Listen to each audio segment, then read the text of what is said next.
Hey guys, welcome back to the channel. This is a story about what if Naruto uses 9 tails chakra during Chunin Exams. Before I start, please support for more amazing content, and do consider subscribing to my channel and share this video with your friends. This is written by teaghost and link in description and support writer. Let's start the video. Chapter 1, Different Meeting, Family Reunion, Talking, Quoting or Quotationing Mid-Dialogue, Thinking, tailed beast talking / thinking, not Kushina. Naruto screamed as he fell down the supposedly bottomless valley. His sensei Jiraiya had pushed him off the top of the cliff as a way of forcing him to use the demon fox's chakra and successfully complete his summoning jutsu. In the past 3 weeks Naruto had been working to learn the summoning jutsu from his current teacher, with limited success, as he was unable to summon anything more than a tadpole with legs, apparently forcing his sensei to go to drastic measures. Naruto had already tried several things, like not falling off in the first place, like using his chakra to grab the rock face, only to discover it was too slippery to grip, even with chakra. So now it was do or die. Use the fox's chakra and summon, or not survive the fall. Naruto concentrated hard, trying to focus on the fox and getting its power. He then found himself ankle-deep in water, and in some gold-hued, kind of dungeon-like sewer. He wandered its halls, passageways, and corridors for what felt like several minutes before coming up to a large gated cage. He noticed a large piece of paper with the symbol for seal in the center of the gate. It appeared that the paper was some kind of locking mechanism to keep the gate shut. Naruto walked up to the large cage, and peered into the dark abyss beyond the golden bars. Hello? Anyone there? Naruto asked the darkness loudly, only to hear his own haunting echo ring back. After some time though he heard a woman's voice answer, Hello? Naruto? Is that you? The voice got louder as it got closer to the threshold between light and the all-encompassing black void just a few feet behind the bars. Hello? Who's there? Naruto hesitantly asked, slightly confused. Out of the void, like walking through an inky portal came a red-headed woman. She had reddish-orange and black fox ears on the top of her head, and 9 fluffy red and black-tipped fox tails. She had long straight red hair that reached her but dark blue eyes and an oval face. Her hair had a small black hair clip above her left eye, near her eyebrow. On the sides of her face were 2 locks of hair that reached her armpits. She was wearing a white near-sleeveless shirt under a dark green sleeveless dress that stopped midway down her calf. As she walked up to the bars of the cage her expression showed both relief and gentleness. Hello, son? She said. What? Why did you call me son? Who are you? The 9 tails? Naruto questioned. The woman giggled. You could say that, but not the one that attacked the village. My soul is that of your mother, Kushina Uzumaki, the second Jinchuriki of the 9-tailed fox. Your father used the Reaper Death Seal to separate the fox's mind and soul from its chakra and body, which normally wouldn't work, but he also sealed me into you as well. Since I was the previous holder of the fox and it had only been an hour since it was ripped out of me, I still had some of the fox's residual chakra inside of me. So with me and all that fox chakra both sealed into the same vessel at the same time, the chakra bound itself to me and I became the second 9-tailed fox. Now son, what brings you here? She finally asked. Naruto chuckled nervously. Well mom, I kinda need some of that red chakra. You see pervy sage kinda threw me off a cliff and I need the chakra to perform the summoning jutsu. He's training me for the final part of the Chunin Exams. He explained while scratching his head. What? Kushina screamed. So right now you are falling off a cliff. Why didn't you lead with that, you know? Naruto retreated into himself slightly, as if bracing to be hit. Sorry mom, please forgive me. He mumbled quickly and quietly. Kushina was a little concerned. Naruto, you act like I am going to hit you? She asked. Sorry, it's just that, there's these girls my age, Ino and Sakura, they're both loud like you, and when I do stuff they don't like they hit me. Even though I like Sakura because she's kind and pretty, I wish they wouldn't hit me. Naruto responded with his head down, nervously. Kushina was now royally pissed. How dare these bitches harm her baby? But her anger would have to wait. Naruto, as much as I would want to talk to you more about these harlots, we are running out of time. Though time is slowed in the mindscape, it does not stop. Based on how long I've felt your presence here, I'd imagine it's been only a second or 2. I will give you the chakra, but after that drop. Your teacher. I will take over your training for the exam. Also, to come back here just meditate and focus on me, alright? Couple more things, don't tell anyone about me yet, they may just try to buff up the seal and prevent us from talking. Finally, fist bump your sensei when you get back up there. I want to have a few words with him. Naruto nodded and then felt a rush of near-limitless power as he was ejected from his mindscape. Naruto woke up falling as power surged through him, and he changed. His skin glowed orange, like fire, his eyes were red with fox-slit pupils, blotches and streaks of black were all over his new skin. The chakra formed a high-collared, loose-sleeve, open cloak. His whisker marks became thick black bars on his face. On instinct Naruto manifested 9 chakra tails that impaled both sides of the valley. Momentum carried him a few feet further down, but he used his tails to slingshot himself to the top of the crevasse. Jiraiya had been looking down the cliff for about 30 seconds now, hoping that Naruto would get the summoning down. He became very worried very quickly when he felt a strong surge of Nine Tails chakra. Looking closely, he saw a mass of burning light, a mass of growing burning light. Jiraiya jumped back when he saw it rapidly approaching. He then saw the large orange flaming blur shoot out of the canyon and into the sky. He saw it land in front of him, a ball of orange fire. Jiraiya got up and slowly approached it. He got into a fighting stance when the mass stood up and started to resemble a human. Jiraiya saw as the flames dispersed, the glow receded into the person who now looked a lot like his new apprentice. At the same time, he felt the fox's chakra disperse. Naruto, is that you or the fox? Jiraiya cautiously asked. Wow, thanks for the vote of confidence, pervy sage. Naruto retorted. Jiraiya relaxed. Well, it was kind of hard to tell, brat. Good to know it's you, by the way. Naruto nodded. Pervy sage, she wanted to talk to you. Please put your fist to mine. It will somehow allow you to see her. Naruto said. Sure, brat, no problem. Jiraiya responded, slightly confused and worried. Jiraiya did as instructed and found himself in the same dark, gold-colored wet dungeon. Beside him was Naruto, who started to walk down the halls. Deciding to follow his apprentice, Jiraiya moved alongside Naruto. Eventually they came to a large gate and, surprisingly, a familiar red-headed woman just beyond the bars. What? Kushina? Is that really you? Jiraiya asked. Kushina nodded. Minato was very smart. He separated the fox's mind from its body. He also sealed me in here with its chakra, making me the new Nine Tails. Pretty neat, right? Impressive, though you'll forgive my skepticism. Jiraiya responded. Feel my chakra, you'll find it's a perfect mix of both Nine Tails chakra and my own. Kushina shot back. Also, you don't need to believe me, Minato sealed some of his chakra in here as well. Just try to remove that paper on the gate. It will activate his little failsafe and you can hear it from the horse's mouth. She explained. How do I know that won't release you? Jiraiya questioned hostilely. Well, me and my clan helped design this seal. I can break out any time I want, but to answer you more directly, that tag is only a cover to the actual sealing matrix underneath, the actual lock. So unless you have the key on you, uncovering it is harmless. Kushina informed him. Well, about that, the toad Minato left the seal key on, is kinda in me. Jiraiya said, embarrassed. Kushina put her face in her palm and shook her head. Unbelievable, Jiraiya, you idiot. Why the hell do you have the key on you? Safekeeping. And besides, isn't that a good thing? I mean, if you were the fox, you'd be glad I have the key, seeing that you don't want me to have it here. That should prove it's really you, right? Jiraiya. What if Minato didn't make this gamble? What if I was the original fox? Kushina screamed, her hair floating in her signature nine-tail style, her actual fox tails adding to the effect. Well, sorry, Kushina. Forgive me if I didn't think I'd be coming face to face with the nine-tailed fox. Jiraiya shot back. By the way, like the changes, you looked hot before, but now, with the exotic fox features, now you look straight up div, Jiraiya said smoothly before being interrupted by Naruto punching the back of his head hard enough to put Jiraiya face first into the watery floor. What the hell, pervy sage? That's my MOM. Naruto roared as his sensei impacted the ground. Wait, Jiraiya, is this pervy sage who threw you off that cliff? Kushina asked. That's the perfect nickname for him. Kushina fell backwards in full-blown laughter. Jiraiya slowly got back up. Yeah, sure, laugh at my expense, why don't you? Kushina slowly calmed down as well. Sitting up, she continued, well, you did deserve that for hitting on a widow and mother in front of her child. Naruto, since Jiraiya can't, I need you to remove the paper, or at least try to. Naruto nodded as the water level rose and formed into a pillar at his feet, raising him to the paper seal tag. As Naruto gripped the bottom corner and began to pull it away from the gate, a bright flash occurred and his wrist was grabbed by a ghostly hand. The figure it belonged to grabbed him and pulled him back to ground. Hey Minato, glad to see you show up. Your stupid sensei won't believe it's really me. Kushina spoke, slightly annoyed. Well, dear, it's good to see that my Hail Mary worked and you're alive, but I can understand Jiraiya sensei's doubt and concern. Minato Namikaze, the fourth Hokage and the figure who dragged Naruto away, responded. Minato, it's really you. Well, I guess that means that Kushina really is the new Nine Tails. Sorry for doubting you, Kushina. Jiraiya said as he scratched his hair. Well, all is forgiven, sensei. I just need to undo the sealing matrix in here. It won't release Kushina from within Naruto, but it will loose her restrictions. She will be free within the mindscape rather than in this cage. Minato explained as he went to the seal. Minato lowered the paper tag and ripped it off, exposing the Uzumaki clan's swirling lock design. Blue flames conjured on his fingertips. A smaller version of the 8 trigram seal bled onto his palm and complex writings appeared on his wrist and down his forearm. He placed his hand onto the lock and rotated his wrist, opening the spiral. The gate then slowly opened as Kushina walked out and Minato backed up. Kushina threw her arms up and twirled around, laughing joyously all the way. She then twirled around in Minato's arms and fell back into Minato. The couple fell to their butts, looking completely carefree as they sank into their embrace. Kushina leaned back and shared a kiss with her husband's chakra spirit. Their moment was ruined, however, when they heard a shout. Hey! Fourth Hokage or not, who said you could be so comfortable kissing mom like that?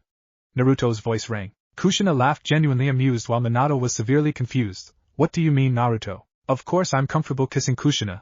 We've been married since we were 18. I'm your father just like she's your mother. Naruto recoiled as though he'd been physically struck. What? You're my father? Well, I'm no longer angry, though seeing my parents kiss I might just be sick. Once he finished talking, Naruto wobbled and fell over comically. Just before hitting the ground, the water sloshed around and caught him.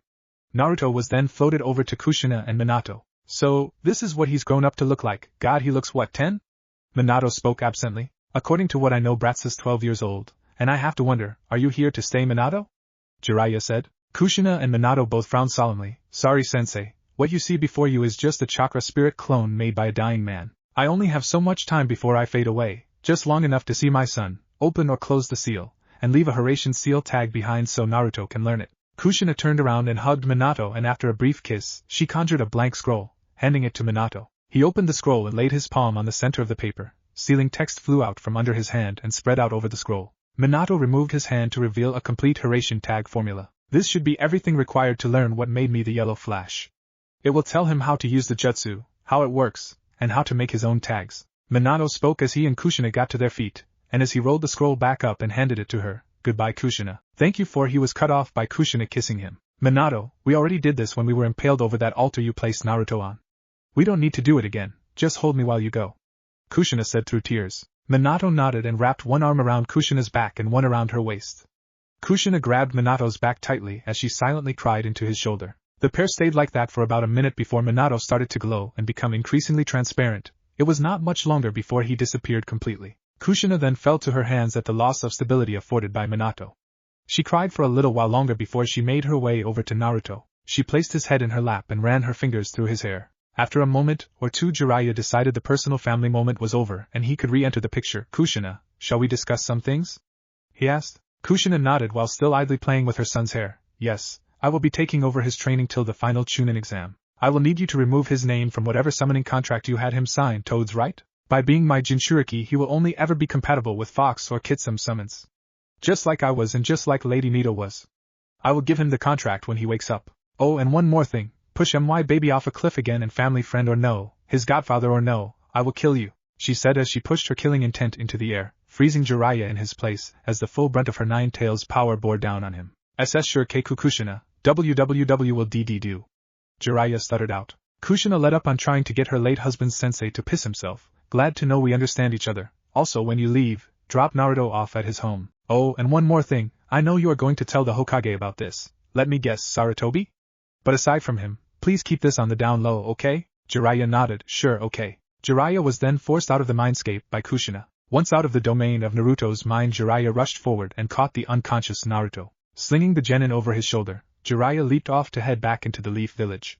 Once in the village, Jiraiya began to search for Naruto's home. It took the Sannin little under an hour to find it, but eventually he got the right address and dumped the brat onto the bed and left. After leaving the apartment building, Jiraiya made a shadow clone to inform Sarutobi about the developments regarding Kushina, Naruto, and the new Nine Tails. While his clone would inform the Hokage, he would take Naruto's name out of the Toad Summon Scroll. Meanwhile, with the Hokage, Hiruzen Sarutobi, third Hokage of the Hidden Leaf Village, was sitting in his office doing paperwork for various things when he felt a presence behind him. Jiraiya, good to see you. Anything you wish to talk about? Hiruzen asked. Sensei sealed the room. It's important, was all Jiraiya said simply, as he crawled in through the window. Hiruzen nodded and directed his ANBU in the room out before doing a series of hand signs. Okay, the room is sealed. What is it you need, Jiraiya? Around 30 minutes later, Hiruzen sat back in his chair utterly exhausted. Well, this complicates things, doesn't it? It's good to know Naruto now has his mother in his life, but this information can never be known to the villagers. After the exams, Naruto, Inoichi, Kushina, and I shall have a chat. By the way, since you failed to report 3 weeks ago like you were supposed to, you should know, Orochimaru is in the village, and we need to talk about security. Jiraiya nodded. I know about Orochimaru, Ebisu already told me. Now, by all means though, sensei, how can I help with the defense of the village? Within Naruto's mindscape, Naruto slowly woke up in a large grassy field. Behind him was a large mountain with many caves. Dug into the rock face of it was a large space with a 2-story house. Around the field were countless massive trees. Looking around, Naruto discovered that his mother was looming over him, idly looking at him. Still half awake, Naruto pulled his head back a bit, causing Kushina to giggle slightly. Hey sleepyhead, glad to see you're awake. Now there are some things we need to talk about, okay? Kushina asked, having not moved since Jiraiya left. Sure mom, what do we need to talk about? Naruto asked back as he rose to sit in front of her. 3 things. First, the girls you said beat you up. Second, your summoning jutsu. Thirdly and finally your training, which will have its own parts we need to discuss. Starting with the girls, I don't want you to have any more unnecessary contact with them.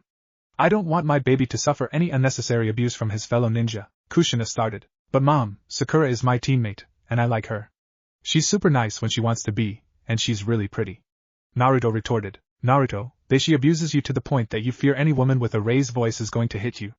That's not alright. About her looks, beauty is only skin deep, ugliness runs far deeper. She may be nice occasionally or has been nice in the past, but that's not who she is now. Her ugliness is vast. Kushina argued. Naruto looked down, realizing that his mom was right. Okay, I won't hang around Sakura more than necessary. Kushina nodded. It was harsh to let a crush go, but the sooner her son got out of the abusive relationship, the sooner he could move on. Good. Secondly, you will no longer have the toads as your summons. You simply aren't compatible with them, mainly because of me. Because I am the 9-tailed fox, and I'm inside you, you are only compatible with fox summons. So as the carrier of the Kitsune contract, I present this to you. She pulled a large scroll from behind her back. As the last holder of this contract, I took the liberty of conjuring it here for you. Just hold on to it while you wake up and sign it just like you did the toad contract. Okay, Mom. Naruto said as he took the scroll. Wasn't there a third thing though? If I wake up, won't we not be able to talk about it? He asked. Kushina laughed a little. Oh Naruto, so much to learn. No son, we will still be able to talk, you just have to think about what you want to say. By thinking of your response I will be able to hear you as though you were talking. I can also hear what you hear, and see what you see. And you get access to my senses as well, mainly my ability to sense negative emotions, like when people lie or want to hurt you but don't say they do. But that's only the tip of that iceberg. You will also get enhanced hearing and smell because of me, so make sure to shower more. I know how teenage boys are, you know. Just be sure to cut the mental connection to me so I don't have to see you do it. Oh, and same if you and any lady friends decide you want to be intimate. Kushina finished with a slight shudder. Naruto naturally blushed at his mom's reference to his possible future sex life. MOM. He whined. Kushina enjoyed her son's embarrassed look. I'm only teasing you, Naruto, but I might want to suggest some moves for you to use that will really have her enjoying herself. Trust me, she'll have her eyes in the back of her head with the tricks I know. MOM. Naruto shouted as he grew even more red with blush. Why would you even know these things? Kushina roared with laughter and fell back from her seated position. Naruto, I married your father at 18. I was 24 when my original body died. That's, if you don't count the 9 months I was growing you, that's 5 years to learn everything your father brought home from Jiraiya that he wanted to try. MOM. Naruto was now glowing light red. Oh, I know it's not what you want to hear, but you did ask, and besides, how do you think I got pregnant with you? You did get at least sex ed at the academy, right? Kushina continued to tease her son. Naruto was starting to wobble slightly. Mom, I'm starting to feel a little lightheaded and sick, please. Kushina helped brace her son and said with a giggle, okay, I'll stop. Now get out there and try summoning. I'll help build and limit the chakra you will need to make sure you don't summon something truly monstrous and scare half the village. Okay, and Mom, thanks for being here. I know I didn't meet you until now, but now knowing that you were with me this whole time, it brings me some, I don't know, closure, to know that I wasn't alone. Naruto gave his mother the strongest hug he could give before he left the mindscape. Naruto woke up in his room, holding a large scroll. He sat up and rolled off his bed. Walking a few steps away from his bed, he laid down the scroll and unfurled it. Scanning through the only 2 names on it, Naruto noticed something. Both previous holders of the contract were Uzumaki. As Naruto signed his name in blood, he thought to his mother, hey Mom, I recognize your name, but who was this Mito? Are there other Uzumaki out there? Not that Naruto could see it, but Kushina got slightly sad. Well, Naruto, Mito was the first Jinchuriki for the 9 tails, and was the first Hokage's wife, as well as the only known female double S-ranked ninja. As for other Uzumaki, possibly. We came from the Uzumaki clan of the village hidden in the swirling tides. 4 of the 5 great nations feared our sealing and chakra abilities, so they attacked us, destroyed our home and killed most of us, those left scattered. We are the last of the royal line though, thus making me clan head, technically, and you my only proxy and clan heir. She explained. Naruto finished putting himself into contract. I think, I want to add to my dream, to be Hokage, and to reunite the Uzumaki clan, he said as he rolled up the scroll, causing it to disappear in a puff of smoke. That sounds like a nice dream, son. Kushina said happily. Now, get ready to do the summoning jutsu. You'll do the hand signs, I'll handle the chakra manipulation by using your chakra, okay? Naruto smiled and prepared himself. Sure thing, Mom, let's do this, he said as he bit his thumb, drawing blood. He then shot through the hand signs, summoning jutsu, he shouted as he slammed his hand down onto the floor. When Naruto's hand touched the ground, a small sealing array formed under his palm and a large cloud of smoke formed. As Naruto pulled his hand away, the smoke cleared and revealed an albino fox kit. The small fox looked around the room before she spoke. Are you the one who summoned me? She asked. Yeah, I did. I'm Naruto Uzumaki, My mom was the previous fox summoner. What's your name? Naruto answered and asked. The fox tilted its head. Lady Kushina? I've heard stories about her. You're her son? Well, either way, my name is Mimiki, youngest kid of Lady Kitsune and the mighty Nine Tails, Kurama. Naruto was slightly dumbstruck. I am sorry to inform you, but if you mean the old Nine Tails, the fourth Hokage sealed his soul and made mom the new Nine Tails, sealed inside me. Naruto told Mimiki. Mimiki was thoroughly shocked. What? And a new Nine Tails? So I'll never know my father? She asked breathlessly. Naruto picked up the small kit and brought her to his chest, speaking as he pet her. I'm sorry. If it helps, I'll never know my father either. It's a sad thing neither of us asked for, but maybe we could help each other get through it. Mimiki cried into Naruto's arms. Why you can now, th that wwwddbnikeki. Naruto held the crying fox in his arms till she calmed down an hour later. After she calmed down, Naruto set Mimiki down, and she realized something. You said your mother was Lady Kushina, and that the fourth Hokage made her the new Nine Tails? How? After another brief moment, Mimiki was caught up to the situation regarding the Nine Tails. Thank you for telling me this. I will inform my mom and the rest of the pack of this. If there is nothing else? Naruto smiled somberly at Mimiki. No, there is nothing else. Mimiki nodded and disappeared in a poof of smoke. Kushina thought it time to get Naruto back into training. Okay Naruto, time to get to training. Fortunately I used to have a chakra suppressing bunker I used for my Nine Tails chakra training. It won't allow any chakra out, so no one should feel you using my chakra. I made the seals myself. Once inside, the only way out is to know the formula key, so theoretically no one would disturb you. While we are there we will cover your Uzumaki clan sealing jutsu training, your learning of how to manifest and use chakra chains, your taijutsu, your learning how to use my chakra, and finally your ninjutsu. Naruto was slightly surprised. That sounds like a lot, and we only have like a week. Kushina laughed. Naruto my son, don't ever question the ability of shadow clones. It's how I became one of less than 5 known female S-ranked kunoichi. Chapter 2, Final Exam. Chunin Exams Tournament. Talking, quoting or quotationing mid-dialogue. Thinking, blank-tailed beast, not Kushina, talking/thinking. Naruto calmly walked into the Hidden Leaf Arena. He had changed much in the last week. Since learning that he would always retrieve the memories of his shadow clones, he'd been using nearly thousands of them daily. He'd grown his skills immensely as a result of this technique. He'd learned his chakra affinity, how to dispel genjutsu, and elemental ninjutsu, improved his taijutsu by a tiny margin, and learned how to use chakra chains. Naruto had also learned how to use his mom's chakra, but had elected not to use it unless absolutely necessary. Aside from his skills, his appearance had also changed.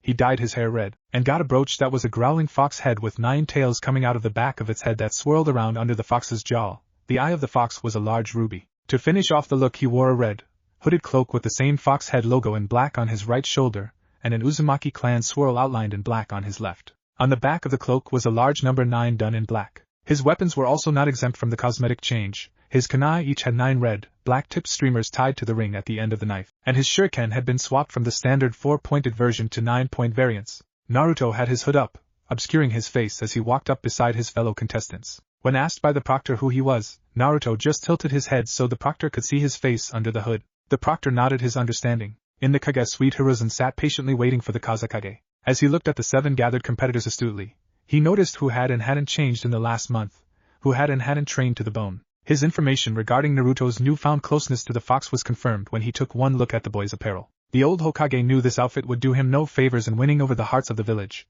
but if Kushina really was the new fox, then who could stop a son from honoring his mother? Sensing a large chakra source nearby, Hiruzen looked to his left to see the Kazekage. The taller younger man sat down in his seat. Greetings Lord Hokage, it's been some time. Hiruzen laughed a little. It has been too long my friend.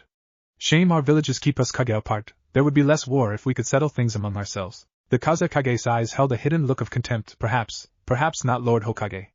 That aside though, shouldn't we begin? Hiruzen nodded. Yes, it is about that time. He stood up and walked forward to the edge of the platform, gathering chakra to his throat. Greetings all. To those not native to our prosperous village, I offer you warm welcomes, and thank you for coming to the Hidden Leaf Village for this year's Chunin Exams finale. Now let us begin the matches. Back down on the arena floor, the proctor turned to the contestants. Alright, before we begin, there has been a slight change to the matchups. Due to the sudden death of competitor Dosa Kinuta, the final bracket of round 1 will now be Temari Sabaka vs Shikamaru Nara. Understood? Now one more thing, due to the unrelated death of Hayate Gecko, I, Genmai Shiranui, will be the stand-in proctor. My rules are the same as Hayate's. The matches will have no rules. They go until death, or a contestant is unable to continue. If I say a match is over, it's over, no arguments. Now let's start the first bracket. Everyone except Naruto Uzumaki and Niji Hyuga vacate to the competitor's booth. The other Chunin hopefuls left out a door on the side of the arena wall. Naruto and Niji stared each other down as they took opposing positions a few feet away from each other. Genma stood between them, though a little bit back as well, so as to give the fighters a direct and clear line to their opponent. You made such big claims during the preliminaries, anything you want to say now? In front of everyone, now that we are actually staring down? Niji asked. Naruto reached up and pulled his hood down, revealing his new red hair. Nothing I haven't already said. On my honor as the last of the royal line of the Uzumaki clan, I vow to win. For what you did to Hinata, for what you did to my friend, I'm going to kick your ass. Naruto used his massive chakra reserves to form a large but benign cyclone of wind throughout the entire floor of the arena, saturating the whole stadium with the heavy feeling of his dense chakra. Let the first match of the third exam begin. Genma shouted as he jumped back and out of the way. Naruto ran through some hand signs, chakra chains, arena of spikes. He shouted as golden glowing and spiked chains shot out of his arms, legs and back. Many of the chains anchored into various points in the arena floor, arena wall, and several spots in the stadium as well, though all very far from any guests. Countless chains broke off the main anchoring lines. Slowly a tower skeleton formed, with many levels, pathways and lines to the ground. Naruto was quickly raised to the very top of his tower. Quickly forming his favorite hand sign, Naruto shouted again, Multi-Shadow Clone Jutsu. Suddenly hundreds of copies of Naruto were all around the arena and on his tower, standing on various paths and lines formed by the chains. Most people in the arena were impressed by the display, and most ninja were shocked. Here the Leaf had a royal line Uzumaki and he could do this? How was this kid still a genin? The kids from Naruto's generation were immensely impressed and stunned.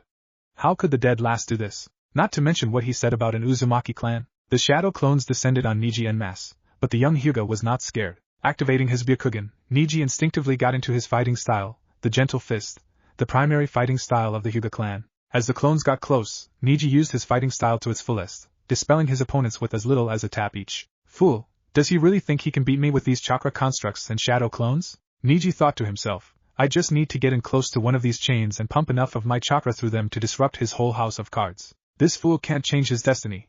I am fated to win. Niji continued to dispel Naruto's clones before making a break and running for one of the supporting chains to Naruto's tower. As Niji got close to his objective, the original Naruto, still webbed into the top of his chain structure, never let his focus on his opponent waver. Not on your life, Niji. He cried as he did another string of hand signs, wind style, drilling air bullets. Naruto then took in a large gulp of air before blowing 3 times. Naruto's breath then spun and turned into 3 self-contained cyclones headed straight for where the Hyuga was headed. Niji had little time to dodge the air bullets, but with very practiced grace, he was able to avoid them and continue to his target. Unfortunately for the Hyuga, more obstacles rose to block his path. The remaining 24 shadow clones threw every kunai and shuriken they had, and with a handful of hand signs the 100 or so projectiles became nearly several thousand. Kunai/shuriken shadow clone jutsu. The Naruto army shouted. In the stands a certain bun-haired brunette girl sported a massive blush. That's almost more weapons than I carry. I must learn that jutsu. Shaking her head of that thought for a moment, she regained her composure. Fortunately, Niji has a few tricks up his sleeve. True to the thoughts of the girl in the stands, Niji did have a plan. 8 trigrams, palm rotation. He cried as he spun, in place rapidly, and a large dome of swirling blue energy encompassed the boy. The multitude of projectiles became small puffs of smoke on contact with Niji's jutsu, surprising Naruto and his clones. Back in the stands, a certain Hyuga was shocked. That was a main branch jutsu. Brother, has my being born first really cheated you so much? For me to rob the seat of clan heir from one who inherited a Byakugan so strong that their child could replicate main branch techniques just by seeing them. Hayashi Hyuga, head of the Hyuga clan, thought. Back on the ground, a handful of chains burst from the earth and tried to ensnare Niji. Fool, did you not realize what I could do to any of the constructs if I got my hands on them? Niji thought as he grabbed the chain and poured chakra down to its source. To Niji's confusion, a shadow clone popped, like it was attacked, and the original Naruto stayed in place. Why did that clone pop? It should have been the real Naruto. Unless can his clone really dash? He thought again before Naruto's clones ran through some hand signs. Uzumaki ninja art, chakra chains. The horde of clones roared as dozens of chains flew out of each clone. The wall of chain links and spikes flew in from all directions toward Niji. Having no choice but to either forfeit the match or use another rotation, Niji's actions then were nothing if not predictable. The spinning, however, had an unintended consequence of helping the chains surround the young Hyuga. As Niji stopped his rotation, the much closer chains shot at Niji and ensnared him from every angle. Once his clones trapped his opponent, Naruto descended, retracting his chains and slowly collapsing his chakra tower. Naruto made his way down to the ground. After he got to the ground, Naruto walked over to Niji and placed a paper tag on Niji's cheek. After walking away slightly, he selectively dispelled his clones and replaced the bonds they had on Niji. Uzumaki sealing jutsu, draining chakra blocker. Naruto said, as Niji felt most of his chakra leave his body and the loss of access to whatever chakra remained. I did some research on the Hyuga, so as to be prepared to counter you. That seal prevents you from using any chakra, and drains it from you. This match is over, Niji growled. So did I. I didn't think you were from those Uzumaki. Guess all that stuff I read about you in the academy was an attempt to mask your real skill? Unfortunate how well it worked on me. Guess you were destined to win. Naruto shook his head. There is no fate, Niji. But let me ask you something. Why did you beat Hinata so hard, your own family and fellow comrade of the Leaf? Niji looked slightly more agitated. To answer that, let me tell you a story. The story of the main and side branches of the Hyuga clan. To protect the secrets of the Byakugan, the clan was divided in two, one side marred with the symbol of a bird locked in its cage, a curse mark. It seals the Byakugan after we die. The other side is the main branch, the wealthy social elite and best warriors of the clan. They branded the seal into my forehead when I was 4 years old. Niji managed to remove his leaf headband and show the mark to the world. It was the day we made peace with the land of lightning and the hidden cloud village. It was also the day of Hinata's 3rd birthday. She is the firstborn of Lord Hayashi Hyuga, my father Hisashi Hyuga's twin brother. Yet as Hayashi was the firstborn of the twins, he became the clan heir and eventually, clan head. My father meanwhile was banished and branded to the branch family. We of the branch family are servants to the main house, and the seal is their way of tormenting those who disobey their will. It is our destiny. My father resented this. He was born from the same genes on the same day as the clan head, yet he was denied even a shred of dignity, all because he was born second. Naruto was beginning to understand Niji's dislike of the main branch. So you hate Hinata for what? Being part of the main house? For your father's hate? Because she has what you should have? Because her father was born before yours? What does any of this have to do with all that fate crap you spew anyway? Niji laughed humorlessly. We are tormented by the mark. Only in death are we free from service to the main house, and the pain this mark bears down upon us. A mark we were forced to wear. It is the fate of the side branch. As for my hate, it's partially all of those things. Let me explain how the main branch killed my father like trash. That night, Hinata was kidnapped by someone, and rightfully Lord Hayashi intercepted and killed the perpetrator to rescue his daughter. But the man he killed was a delegate from the hidden cloud.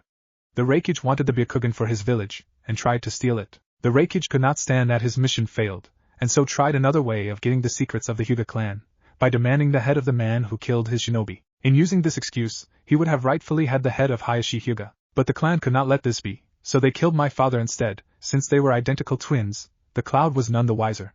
Now do you understand? Naruto nodded. I understand, but none of that was Hinata's fault. You didn't have to nearly kill her. I understand what it's like to be cursed because of a seal. The night I was born was the same night the 9-tailed fox attacked the village. Because tailed beasts can't be killed, the 4th had to seal the fox away, but no ordinary container would suffice, so a human one would have to do. The Uzumaki clan were famous for our massive chakra reserves and sealing arts, making us the perfect candidates for containing such forces. My mother, Kushina Uzumaki, princess of the land of whirlpools, and the last survivor of the royal line of the Uzumaki clan, offered me to be the container, since she couldn't be.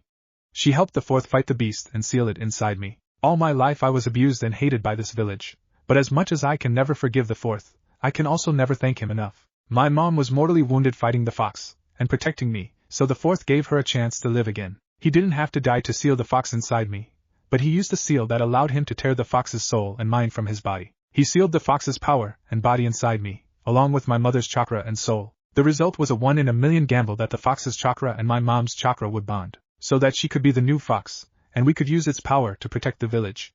Naruto called on his mother's chakra and was consumed in the chakra cloak. He held the full power of the 9 tails before dispelling the cloak. Mom and I met only a week ago when I pushed myself too far, but it's been the best week of my life. I can never thank the 4th enough for the opportunity to have my mom around. She's taught me so much, our clan's history, how to use my chains, Uzumaki clan sealing jutsu, and everything else I've missed. As much as I vow to be Hokage one day, Mom and I vowed to use the power the 4th gifted us to defend the village, to make amends for the actions of the previous fox. Come hell or high water, believe it, you know, winner Naruto Uzumaki.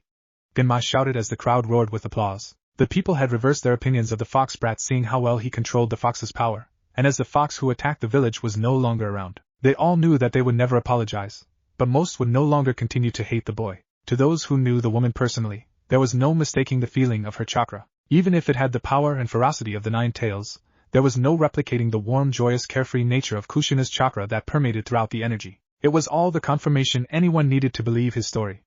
Naruto undid his seal on Niji and walked out of the arena calmly, while Niji was escorted out by medical ninja. As Naruto made his way to the contestant's booth, he was stopped by 2 ANBU agents. Naruto Uzumaki, you are to come with us at once, your Hokage requests you. The lead one insisted. Alright, sure thing. Naruto responded. The second ANBU grabbed Naruto's shoulder and with a one-handed seal, vanished in a puff of smoke with the boy. The first ANBU followed suit immediately. Naruto and the ANBU popped back into existence in a dark room behind the Kage booth. Inside the room were a couple more ANBU, head of the Yamanaka clan Inoichi Yamanaka, and the Hokage. Hello Naruto, know that you're not in trouble, but we need to double-check your story. To confirm Kushina is the fox now. But I must ask, why didn't you tell me?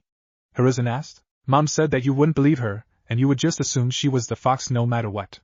It's also been a very busy week for me, Naruto said with a little humor. Also, shouldn't you be watching the next match, old man? Hiruzen chuckled. I had Jiraiya pretend to be me in a transformation till I return. The exams are also on hold for the next 5 minutes. Now Inoichi here will do a jutsu that will allow us into your mind and see if Kushina really is the fox for ourselves. Naruto nodded and Inoichi placed a hand on Naruto's forehead, and his other on Hiruzen's. Inoichi then started concentrating hard and said, Ninja Art, Mind Entrance Jutsu. Naruto, Inoichi, and Hiruzen appeared in Naruto's new mindscape. Naruto led them towards the house Kushina made for them to lounge in whilst in the mindscape. Inoichi was confused. Naruto, I know it's been a while, but the last time I was in here, this place was some kind of stone sewer dungeon. What happened? Naruto scratched the back of his head. You know, I don't actually know. I passed out when Dad's chakra spirit thing kissed Mom and told me he was my father. When I woke up, Mom had changed this place to how it looks now. I haven't had time to ask what it means or how or why Mom changed it. Naruto answered honestly. Hiruzen raised an eyebrow. So you know who your father is too, why didn't you come out with the whole truth then? Why the half when you gave the village? Naruto continued scratching. Well again, Mom said so. She said that Dad's identity could be a problem, so I didn't say anything. Also figured, who'd believe me? So I didn't mention who my father was, or made any indication I even knew who it was. The two other men nodded and they all continued on to the house. They entered and saw Kushina and her new form. Hello pretty boy old man, son. Kushina said as she saw them. Geez Sarutobi, Naruto wasn't kidding, you do look 100 years old. What the hell happened to you? Well Lord Hokage, I think we can call this a day, it's definitely Kushina. But just to be sure we could always seal her anyway. Inoichi spoke slightly annoyed at Kushina's nickname. Hiruzen chuckled at the irked Mindwalker. Yes, we can call it a day, it was good seeing you Kushina. Oh, and to answer your question, since your husband died, I've had to be Hokage. Please tell me how on earth he did it all? Kushina smiled as she brought two of her tails around in front of her. 2 words Sarutobi. Shadow. Clones, she said as she retracted her tails, one at a time, in punctuation to her words. The world-famous Professor the Third Hokage, leader of the village hidden in the leaves, one of the gods of shinobi, was now highly agitated. He didn't think about that sooner. Damn you Minato. Hiruzen muttered under his breath. Inoichi, we can leave now. We got what we needed. Inoichi nodded and the two left Naruto's mind. The trio woke back up in the dark room. ANBU, take Naruto back to the competitor's box. The ANBU bowed and took Naruto away as Hiruzen walked back to, and discreetly swapped places with, Jiraiya in the Kage booth. Genma looked at his watch. Before addressing the crowd, due to his non-arrival, Sasuke Uchiha's match with Gaara Sabaku will be moved to the final match of the first round. Next up is Kankuro Sabaku vs Shino Aburame. Kankuro quickly forfeited however. And the matches moved to the next one. Alright, next match, Temari Sabaku vs Shikamaru Nara. Get down here. Temari decided to show off, gliding down to the ground by using wind chakra manipulation and her massive fan as a mount. Shikamaru also made his way down, with a friendly push off the side of the balcony from Naruto. The match was drawn out, boring, and tedious. It was all long-range wind jutsu, and long-range shadow jutsu. It did show some creative strategy, but nothing truly spectacular. At the end of the match Shikamaru had Temari in the grasp of his shadow possession, which was kinda cool how he got there. It would have been at least, if the guy didn't give up at the 11th hour because he was lazy. After pronouncing Temari the winner of the match, Genma wasted no time getting on with it. Next match, Gaara Sabaku vs Sasuke Uchiha. Contestants please get down here. In the Kage booth, the Kazekage narrowed his eyes. Lord Hokage, this is a massive opportunity for my son, Gaara, to face the last of the Uchiha clan. Can we please postpone the match just a little longer? He asked. Hiruzen narrowed his eyes. While I appreciate the sentiment and publicity the match offers, if Sasuke can't show up on time, then he shouldn't be rewarded with a possible promotion to Chunin. Besides, I've let you talk me into 2 delays. But what of his teacher, Kakashi? His lateness is known to almost all in the alliance. Surely if his lateness is tolerated, then an excuse could be made for the last Uchiha. It would also be worth noting how many of the people gathered here are here for this one match. The rest is just a sideshow to them. The Kazekage expertly argued, seeing I'm in a good mood after being reunited with an old friend, and was given a secret way to defeat the bane of all Kage. I'll grant this request for now, Hiruzen conceded. The aged Hokage stood to address the crowd. In light of his current non-appearance, Sasuke Uchiha will be given a 10-minute extension, but will be denied a chance at Chunin promotion on grounds of tardiness. Many in the crowd's ninja population booed, many who had to fight hard for their chance, and did multiple Chunin exams before being given their golden shot. Nearly all the Leaf contestants were seething, knowing they would be out completely if it was them who was late. Naruto particularly was on a fence. On one hand he was glad his friend and teammate was given a chance to fight, but on the other, if it was him who was late, he'd be disbarred from being a shinobi. They'd all pass the time in different ways. For the Leaf rookies not competing, they chatted amongst themselves. For Shikamaru, he'd been getting his ass chewed out by his mom for being lazy and not trying hard enough. For Niji, he'd been educated on his father's real choice in the sacrifice by Hayashi. Naruto chose to use that time to chat with his mother. It was near the absolute last second that Sasuke and Kakashi finally appeared in a puff of smoke in the middle of the arena. "Hope we aren't late," Kakashi said with his patented eye smile. Genma chuckled slightly. "Very last second, I was about to disqualify him from the exams. As it stands, Sasuke is not available for promotion this time around." Sasuke shied while Kakashi nodded. "Okay, well, price you pay for extra training I guess." "Good luck, Sasuke, don't let this dissuade you from doing your best," Sasuke grunted as Kakashi left the arena. Genma raised his hand. "Let the final match of the first round, Sasuke Uchiha vs Gaara Sabaka begin." With a sharp swing, Genma lowered his hand as he jumped back. Gaara stood still and let his sand defend him as Sasuke rushed forward to attack him. Meanwhile Kakashi appeared behind the apparently meditating Naruto. Before he could speak however, Naruto beat him to it. "Hey Kakashi-sensei, been a while. It's only been a month, I'm guessing your fight with Niji went well?" Kakashi responded. Naruto gave a brief TSK. "And you care how it went because?" he asked. Kakashi I smiled again. "I care because you're my student." "Are you sure?" Ebisu, Jiraiya, and Mom especially would disagree. Naruto countered. Kakashi was very confused. "What?" he asked. Naruto put his fist over his shoulder.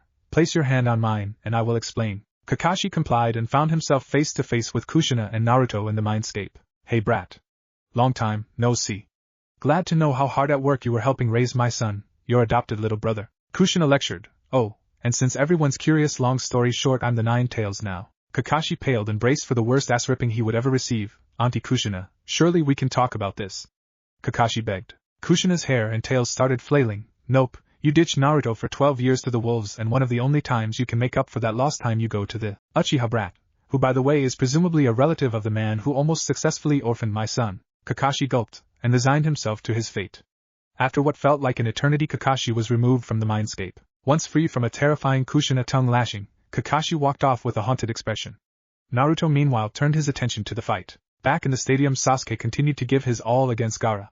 Bits of sand and glass littered the almost completely destroyed arena. Sasuke was running out of time before he remembered his training, using his Sharingan-copied taijutsu to engage Gaara up close. Gaara stood little chance against the taijutsu assault, his sand defense being completely outpaced for the second time. The barge continued until a wall of sand slammed into Sasuke, forcing him to use a substitution jutsu with a nearby log to escape the impending crush force trauma. Gaara's mental stability was rapidly waning as he formed a dome of sand around himself. Sasuke tried to rush the orb of sand, but retreated when it became a sphere of spikes as he got closer. Out of options, Sasuke retreated up the arena wall, sticking to its side with chakra.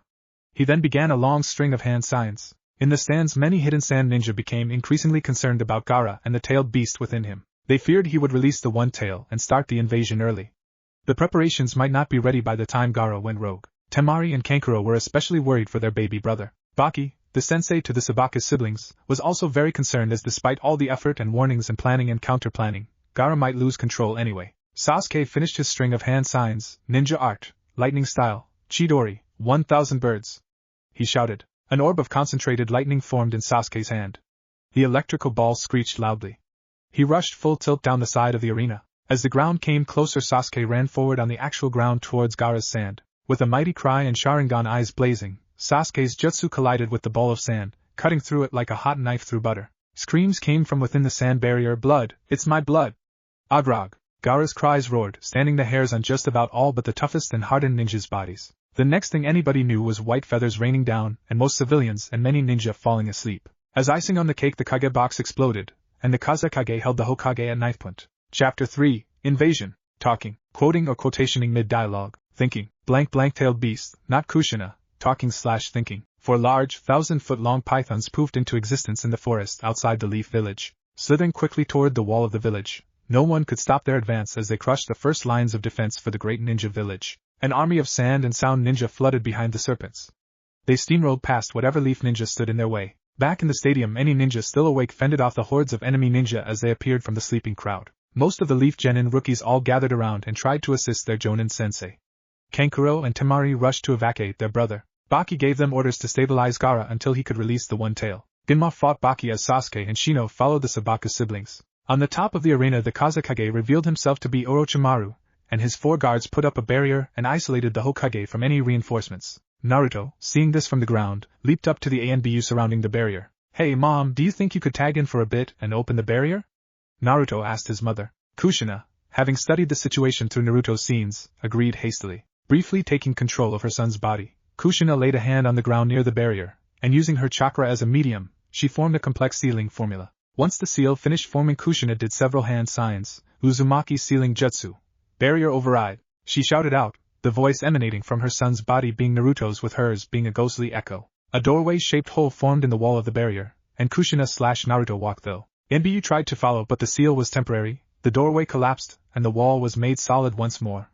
Once inside the barrier, Kushina gave control back to Naruto. Once back in control, Naruto called enough of his mom's chakra to form a chakra cloak. Naruto also took position next to Hiruzen. Hiruzen tore away the elegant Hokage robes and hat, revealing that he was wearing full battle armor underneath. "While it's good to have backup, Naruto, I would appreciate it more to have the opportunity to face my student on my own." Naruto nodded. "Sure thing, old man, but here, take this." After speaking, Naruto placed his hand on Hiruzen's shoulder, the result being Hiruzen developing a one-tailed red chakra cloak. "This will give you a bit of extra energy." Hiruzen nodded. "Thanks, Naruto, I feel 10 years younger." Orochimaru just chuckled. "You think the 2 of you alone will take me out? How laughably pathetic." With that, Orochimaru also tore away the Kazekage robes and hat he'd stolen. "I see you were waiting for this moment too, Sarutobi-sensei. No matter though, you're not going to defeat me that easily." Hiruzen spoke with conviction. "Naruto, hold my hat for me, will you? With the power you now possess and with Kushina backing you up, I feel like you can hold on to it until I've defeated my former pupil." Naruto nodded and picked up the Hokage's hat while the master and students stared down. Hiruzen, Sarutobi, and Orochimaru. Back in the stadium, the Genin rookies huddled together and fended off attackers. When one looked like he might break through, Kakashi shimmered into view and jabbed a kunai into the man's throat. "Sakura, Shikamaru, Tenten. I want you 3 to follow Sasuke and Shino and back them up. They could be in serious trouble with those Sand siblings, not to mention whichever enemy ninja are also out there." Kakashi ordered as he used the second kunai to cut along his finger, doing a group of hand signs, summoning jutsu. He cried. Out of the smoke came a small pug. "Yo, what's up, Kakashi?" It asked in a surprisingly deep voice. "Pakun, I need you to track Sasuke and lead these 3 genin to his location." "Go!" Kakashi ordered. The dog nodded and led Tenten, Shikamaru, and Sakura out of the area. Kakashi then turned toward the remaining genin, Ino, Choji, Hinata, Kiba. "Take Lee and evacuate the arena now, regroup with any other genin at the civilian shelters." The 4 genin nodded and leaped off the side of the stands and rocketed toward the nearest evacuation route. Back on the roof of the main stands, Naruto had gathered Hiruzen's Hokage uniform, as the former teammates of the second-generation Squad 7 stared down. At an intangible K only they understood, Hiruzen and Orochimaru rushed forward. The Hokage immediately did a string of hand signs before shouting, "Ninja art, tile shuriken." Hiruzen shouted as several of the yellow ceramic tiles that adorned the roof shot out to attack Orochimaru. Avoiding the onslaught by leaping high into the air, Orochimaru did some hand signs of his own. "This is too easy." Striking Shadow Snake, he mentally cried as his already inhumanly long tongue extended out of his head and turned into a snake. The snake then shot off toward Hiruzen, biting around the old man's neck. "With a weak jutsu like that, there's no way you can beat me, Sarutobi-sensei." Orochimaru's pleased face turned to shock as Hiruzen turned to mud and washed away. Upon landing, the snake Sannin was immediately on guard as he retracted his snake, and it turned back into his tongue. "Earth style, Great Mud River!" Hiruzen called from behind his former apprentice. The tile beneath Orochimaru's feet turned into mud and washed the Sannin down the angled roof and toward the wall of the barrier. Using chakra to hold himself in place, Orochimaru taunted his former teacher. "Is that all you've got?" "Far from it." Hiruzen assured his old student as he ran through more hand signs. "Earth style, Earth Dragon Bomb." Out of the base of the mudslide rose the head of a dragon made of mud. It opened its mouth and shot several globs of liquid earth. Still continuing to do hand signs, Hiruzen called out again, "Fire Dragon Bomb." With that, Hiruzen breathed out a stream of fire. The fire collided with the mud balls mid-air and transformed them into flame-covered boiling mud projectiles. The barrage impacted the snake Sannin, and with a scream Orochimaru was blown back at the combined might of 3 point-blank jutsu. Not letting his guard down for even a second, the third spoke. "You can stop your little act, Orochimaru." With a sickening chuckle, Orochimaru rose from the roof in a distortion of light. "All right then, but fair's fair. It's foolish to underestimate me. Did you seriously think you could kill me with such pitiful jutsu? Falling back on taunts since you could never beat me?" Hiruzen asked. "Don't blame me. Difficult students are always more fun to teach, aren't they, Sarutobi-sensei?" Orochimaru shot back. In the forest outside the leaf, Shino had separated Kankuro from his siblings. Shikamaru had fallen behind to stop a contingent of Sound Ninja. Tenten and Sakura had drawn Temari off. All of this led to Sasuke continuing his fight with Gaara. Back on the roof, Orochimaru and Hiruzen got back to staring down. As much as I enjoy playing with you, I think this jutsu will end things nicely, Orochimaru said as he started a chain of hand signs. Hiruzen bit back a laugh. Well, depending on how good your jutsu is, I may just have to send you back to the academy. Summoning jutsu, reanimation. Slamming his palm onto the ground, a seal formed under Orochimaru's hand and 3 coffins rose up. Out of the 3 wooden burial boxes stepped the first, second and fourth Hokages. I do think these will do nicely. It's been a while, Saru. Tobirama Senju, the second Hokage said. Where are we? Hashirama Senju, the first Hokage asked. Naruto, glad to see you awake this time. Minato said, slightly happy. They are just like I remember. Hiruzen thought, it has been too long, senseis. Lord First, Lord Second, Lord Fourth, I'm sorry I couldn't do away with my wayward student before now. As it is, Orochimaru there has used the forbidden jutsu to revive you to fight us. As touching as this reunion is, it's time we get back to the fight. Orochimaru cooed. Out of his sleeves Orochimaru pulled 2 sealing tags and placed them into the heads of the first 2 Kage, while Naruto and Hiruzen were still shocked. As Orochimaru pulled the 3rd tag out, he was stopped by a barrage of shuriken from his former teacher. Naruto leaped forward and captured the 4th with a tail from his cloak. Naruto, listen to me. This is no longer a place for you. The first was famous for his wood-style jutsu. The first used wood style against most of the tail beasts, including the 9 tails. You are no longer suitable for this kind of battle. Hiruzen ordered. Naruto nodded, understood, old man. Just promise me you'll take your hat back after the battle. Hiruzen chuckled slightly, will do, but if I don't just give it to Jiraiya or Kakashi. Now once out of the barrier, I want you to deal with that Gaara kid. Intel says that he's the Hidden Sands Jinchuriki. He can't be allowed to unleash his tailed beast inside the village. Naruto nodded again and rushed the barrier. As he got close, he slammed his tailed beast chakra-cloaked hand into the wall of the barrier, shattering it for a few seconds. Mom, do you think we can use that negative emotion sensing thing to track Gaara? Naruto asked as he leaped rooftop to rooftop in the direction he'd last seen the Sand siblings headed. It will be hard with all the rage, hate, betrayal, and distrust laced about through the area, but we should be able to do it as the one tail should be storing mass amounts of hatred and rage, like all tailed beasts besides myself. Kushina informed her son, now keep heading in the direction you're going. You should get there in the next 5 minutes tops. Naruto mentally nodded as he turned his attention to his father, who was still wrapped in one of his chakra tails. So, Dad, since you're here, not going to disappear, and I'm awake, shall we talk? Minato smiled, sure. There's one thing I always wanted to ask if I got the chance to meet you again. What is it, Dad? Naruto asked. How much did my decision to seal the 9 tails inside you affect you? Minato questioned. Naruto sighed, a few tears fell from his eyes, and he began to explain his life up until then. At the emergency shelters, Chunin, Irika Yumino found himself coordinating the defense of the different underground bunkers underneath the Hokage mountain, directing Chunin and ordering Genin to defend said bunkers and direct the incoming civilians to various shelters. Genin squads Alpha, Beta, Gamma, and Delta guard shelters 1 and 2. General civilians are in those, so don't betray any information about how bad the situation is. Chunin squads Alpha and Beta, the academy students are in Bunker 10. Do your best to reassure them it's all just a drill and that everything's fine. Genin squads Epsilon, Zeta, Eta, Theta, and Chunin squads Gamma and Delta, bunkers 3 through 9 are for clan civilians. Defend them. If they ask about anything, tell them honestly, but no more than they need to know. We're 1 squad short, so I'm going to close off the entrance with an earth jutsu once everyone's inside, Irika said to the group of ninja. Wait. Irika-sensei. Ino called as her group ran up to the gathered Genin and Chunin. Irika sighed with some relief. Ino, Choji, Kiba, Hinata. Boy, am I glad to see you guys. Listen, I'm 1 squad short for defending the shelters, so you're now Genin squad Iota. You guys will be guarding Bunker 9. The 4 capable Genin nodded while he slipped into the crowd of civilians that were still entering the shelters. In a small forest clearing outside the Leaf Village, Sasuke stood, panting, on buckling knees, holding his limp right arm. Black flame-like marks covered his whole body, and his Sharingan was active. Across from him was Gaara, mostly covered in sand, eyes halfway insane. The sand formed a large singular tail, and the sand formed this strange raccoon-looking monster around him. Even his face was morphed by the shaped sand into some sort of monstrous form. Gaara's eyes had shifted to have a black sclera, yellow irises, and cross-shaped pupils. Gaara's left arm was outstretched and extended by sand. His sand-clawed hand pinning an unconscious Sakura, who'd switched opponents to help Sasuke, to a tree. What the hell is this guy? Sasuke thought. Are you really so weak? Uchiha! Gaara screamed. If you can't prove my existence, then die. Gaara's sand-covered appendage squeezed to crush Sakura. His attempt to immediately kill the girl was stopped when a golden light blurred out of the trees and cut the clawed hand at the wrist. Gaara's arm retracted and reformed its hand, while the original clawed hand stayed in place. You! Nine Tails Jinchuriki, you will prove my existence, or they die! Gaara roared maniacally. If it's a fight you want, Gaara, then I have no choice but to oblige. Naruto responded, Sasuke, try and free Sakura. Leaf Ninja, don't leave fellow comrades behind. I'll handle Gaara. Sasuke nodded and hobbled his way over to the still trapped Sakura. Minato watched the whole scene from his rapt position, smiling slightly at Naruto's belief in the village's ideals. Naruto rushed forward and slammed his fist into Gaara's face, sending the sand-covered Jinchuriki back and into the forest. Naruto moved to follow, but was halted in his immediate pursuit by waves and walls of sand that spread out and wailed at him. Gaara got back to his feet and continued to lob sand-based attacks at his opponent. You will not defeat me! Sand Shuriken! He screamed. Gaara stretched his arm and spinning globs of sand shot out from the limb and toward Naruto.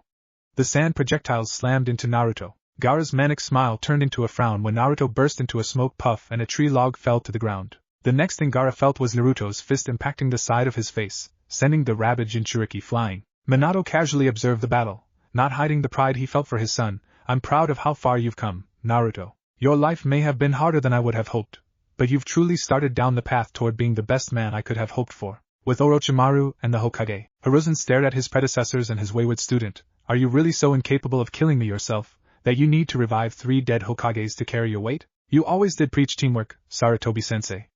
Orochimaru countered. The verbal spar ended as the first and second Hokages rushed toward Hiruzen. A brief exchange of taijutsu was exchanged before the first 2 Hokage were pushed back. While the Hokage fought, Orochimaru decided to stand off to the side. Once they were far enough away, Hiruzen shot through some hand signs and shouted, "Let it begin!" Fire style, dragon flame bombs. The third Hokage deeply inhaled before blowing a hot and powerful stream of fire from his mouth.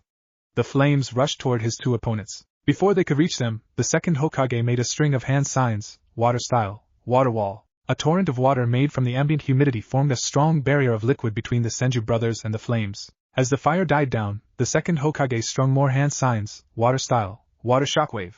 He cried. A giant tornado of water formed out of the ambient humidity around the second Hokage.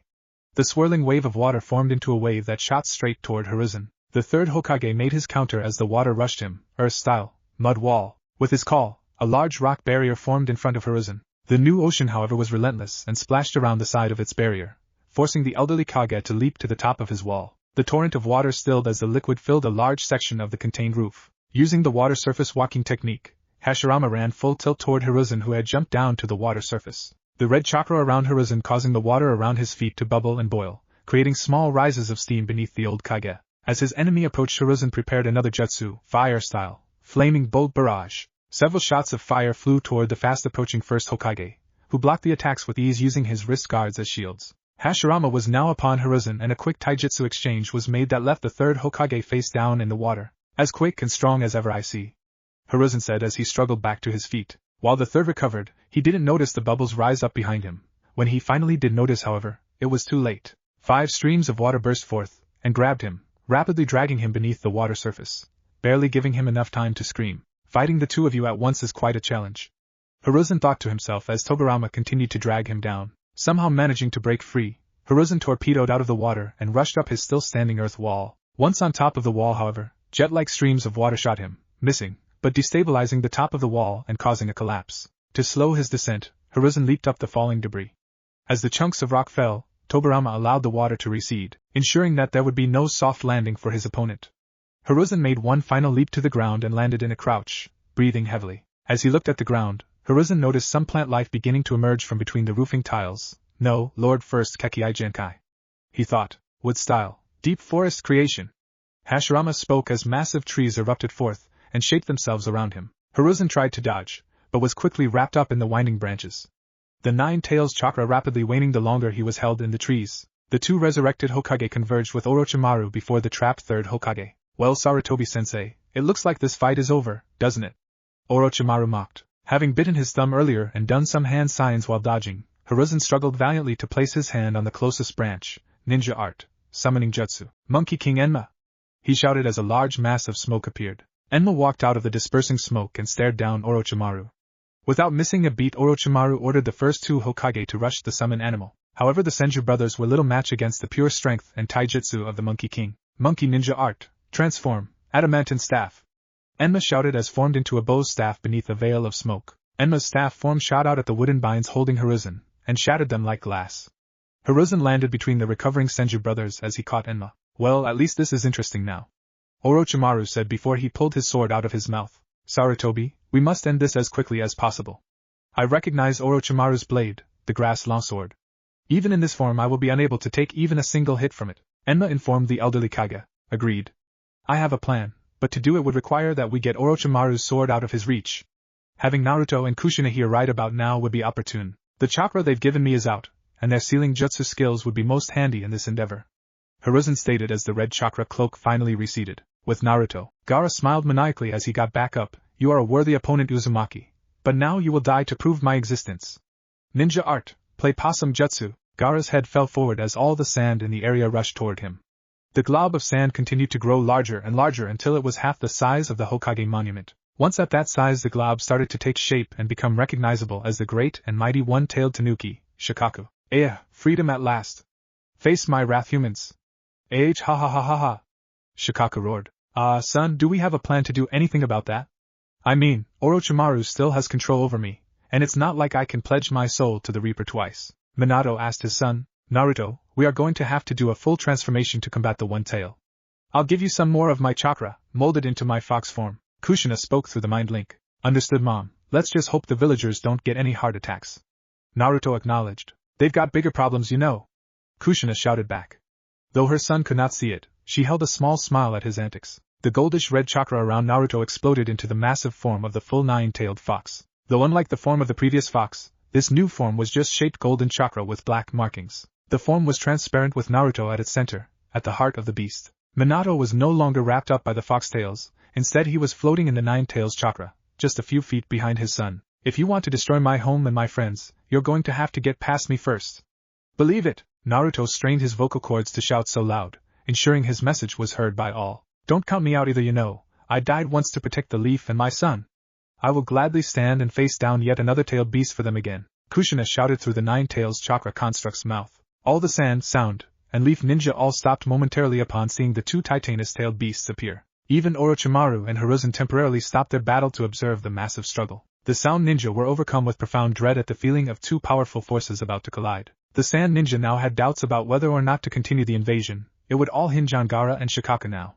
For the leaf ninja, reactions were split. The younger ones were both slightly awed and slightly scared at the same time. Those old enough to remember the original fox attack, but not in the know of who Kushina was, were very much on edge. The few who were both old enough to remember the fox attack, and knew Kushina very instantly recognized her presence, and were quite excited to see the tide turn. At an invisible signal, Kushina and Naruto charged forward and Shikaku unleashed waves and tendrils of sand at them. Kushina used her tails to bat away the sand without much effort. Wind style, drilling air bullets. Shikaku raved as he inhaled massive amounts of air. Once his breath was full, Shikaku slammed his fist into his gut, releasing several bolts of air. Kushina used her tails to block the shots. As she reached Shikaku, Kushina embedded her claws into Shikaku's arms, pinning him. She then concentrated her chakra to make chakra chains appear out from all over her body. They wrapped around Shikaku, preventing the tailed beast from moving. Naruto! We need to wake Gaara up. I think his seal is reliant on his willpower and concentration to keep Shikaku at bay. But as long as he is unconscious, his seal is ineffective. Kushina spoke. Got it, Mom. I have an idea. Push me out of this chakra fox thing. I'll punch Gaara awake before his sand defense can shield him. Naruto said. Okay, but two things. One, I won't be able to keep this up without you in here. Second, your father will be free again. It will be up to you to stop him because I still need to learn how to use my chakra. This took way too much effort to do something I should have been able to do in my sleep. I'm about at my limit already. Kushina told her son before pushing him with her chakra. Naruto shot out of the fox construct's chest, rocketing straight toward Gaara. Kushina's golden fox form faded away and Minato dropped to the ground. Fist cocked back, Naruto rapidly approached Gaara before his sand could react. Fist met face and with Naruto's cry of wakey wakey Gaara, the sand's Jinchuriki was awoken. The form of Shikaku collapsed into a massive pile of sand, cushioning Naruto and Gaara's fall. Once on the ground, Naruto, limping, dragged a shocked silent Gaara clear from the pile of sand. Stay here, if you don't move, I'll be able to fix your seal. Mom and I might even be able to subdue Shikaku for you. Naruto told the sand Jinchuriki as he walked off. Naruto walked for about 5 minutes before entering a forest clearing. On the opposite side of the clearing, Minato revealed his presence. Orochimaru still controls me. As long as we see each other we will be forced to fight. But I was able to prepare this for you. Minato said. I see, you truly were a master. I don't even understand 90% of this. I assume the only hand sign I need is a ram seal? Naruto responded. Minato smiled as 2 tears fell from his eyes. Yes. He whispered, I don't have time to explain what this seal formula does, but what I can tell you is that this will 100% guarantee my soul will be in the hands of the Reaper. Goodbye Naruto-san. Naruto nodded. Goodbye Dad.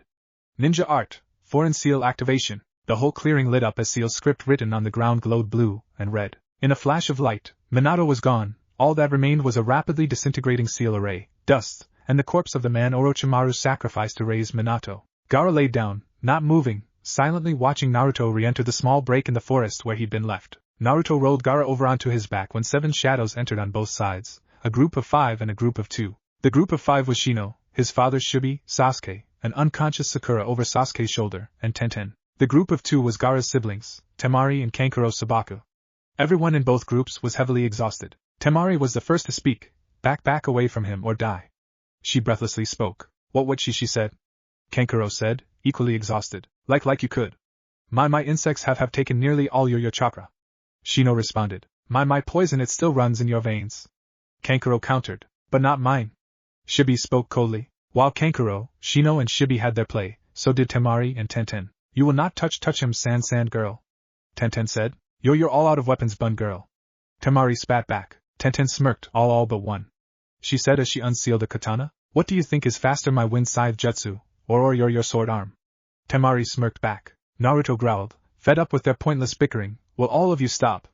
The only 2 of us who can fight are Shibi and I. Now, I am not going to hurt Gaara. Mom and I are going to subdue Shikaku and fix Gaara's seal.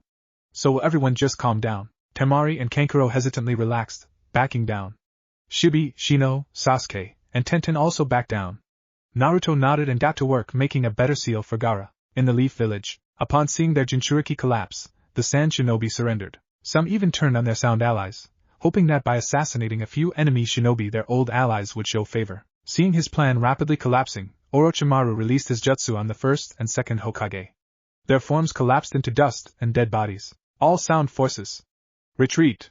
Orochimaru said as he and his forces abandoned their assault on the Leaf Village. Back in the forest, Naruto huffed as he finished painting the new seal on Gaara's back. He was also out of breath from lecturing Gaara on the importance of loving those around you and being strong so you can protect them. Naruto smiled as he looked at his work before speaking. Alright now Gaara, your seal is ready. Now you, Mom, and I are going to have to go inside your mindscape and force Shikaku into his new cage, the 5-point star seal. A seal that uses the principle of Uzumaki chakra chains and the 5 basic chakra natures to fully counter the beast inside. Gaara struggled to nod, still in pain. Naruto nodded as well before putting his fist in front of Gaara.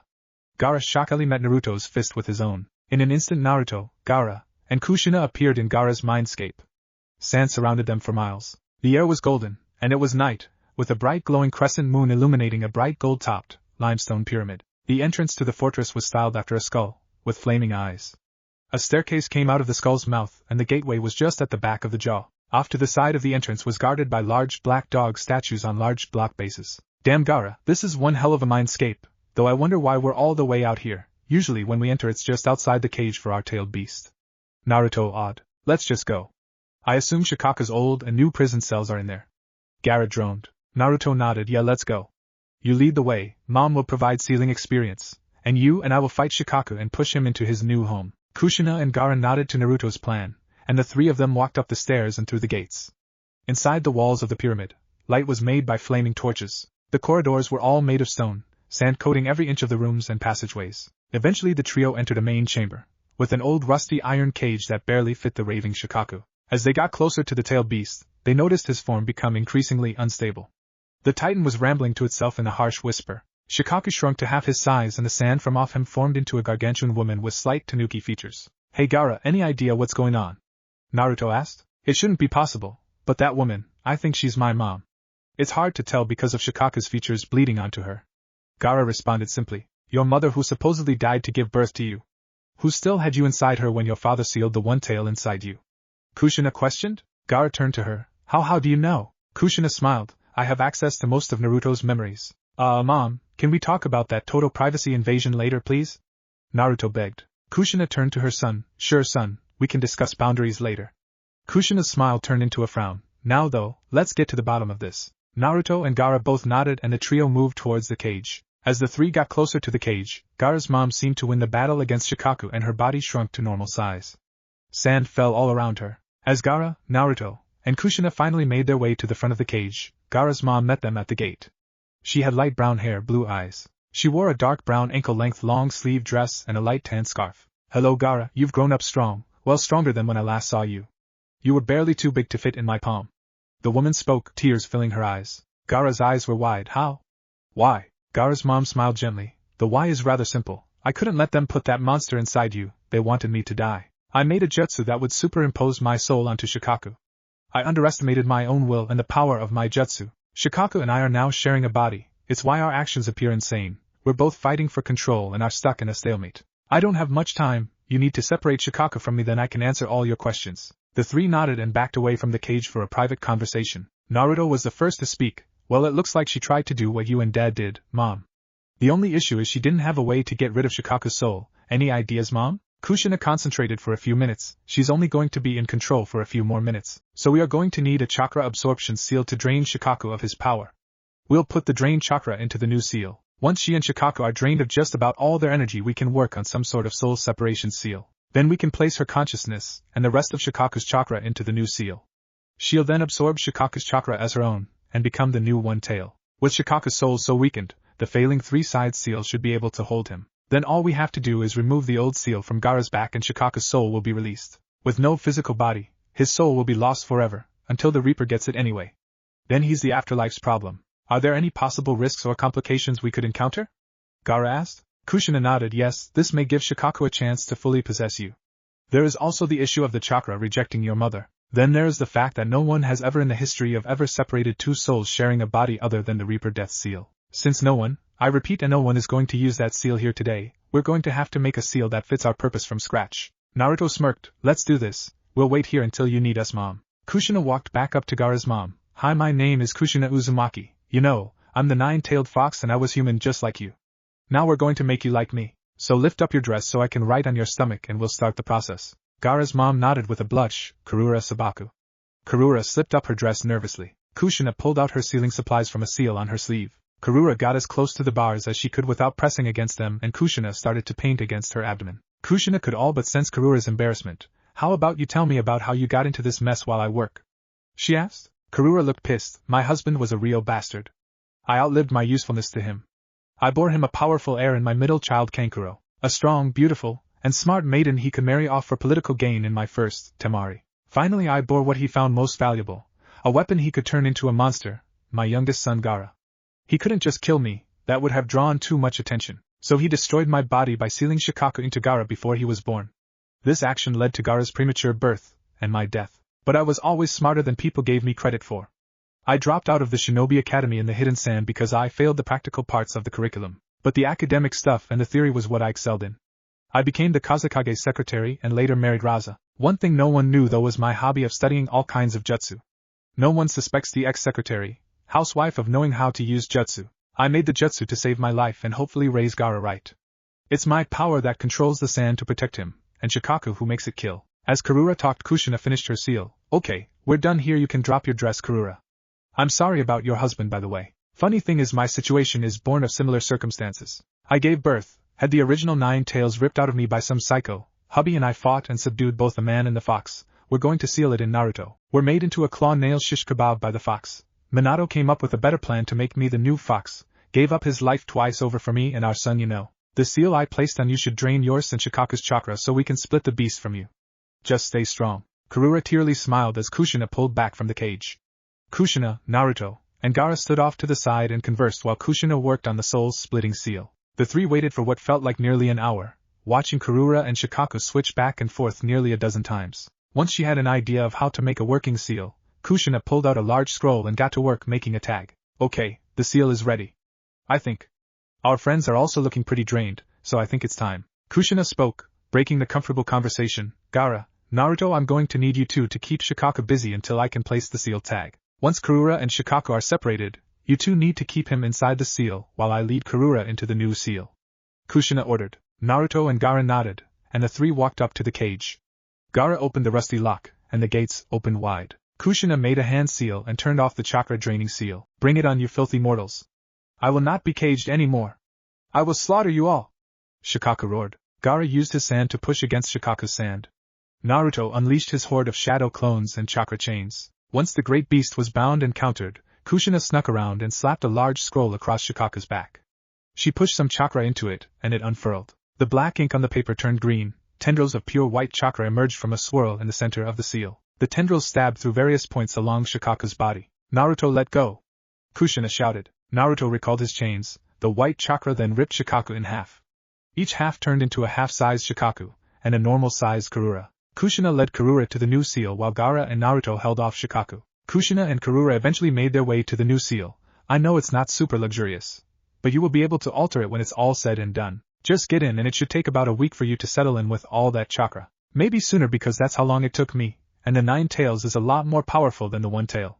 Kushina informed the soon-to-be-tailed beast. Thank you, Mrs. Uzumaki, for all you've done, Karura tearily said as she hugged her red-headed companion. Kushina hugged Karura back. Don't thank me yet, there's still a chance this could go wrong. If we get through this, how about you and I get together and try to figure out how to use our tailed beast powers with our sons? Karura and Kushina ended their hug and Karura smiled. Let's. With what the sand has done to me and my family, I won't let my children go back. It's agreed then. I can call in a few favors through my son. With Gaara's red hair we can easily claim he and his siblings are Uzumaki and that they belong with their clan, Kushina said with a mischievous smirk. Karura gave a small laugh as she walked into the 5-point star seal. Kushina shut the gate as Karura felt the influx of power and blacked out. Kushina ran back the way she came toward Gaara and Naruto. For Naruto and Gaara, containing Shikaku was rather trivial with shadow clones, sand, and chakra chains. They held the crippled-tailed beast with ease until Kushina returned to reapply the chakra-draining seal. Once the seal was on the beast, it was a simple matter of waiting a few minutes for Shikaku to be completely drained. After Shikaku was drained, the rusty cage around him was closed and Naruto, Gaara, and Kushina gathered for a last-minute talk. Alright Gaara, I'll see you back in the waking world, Naruto said with a smile. Gaara tried to smile back, not having done it before and being slightly awkward. See you there, Uzumaki. Kushina was the last to speak. Oh, and Gaara, one last thing.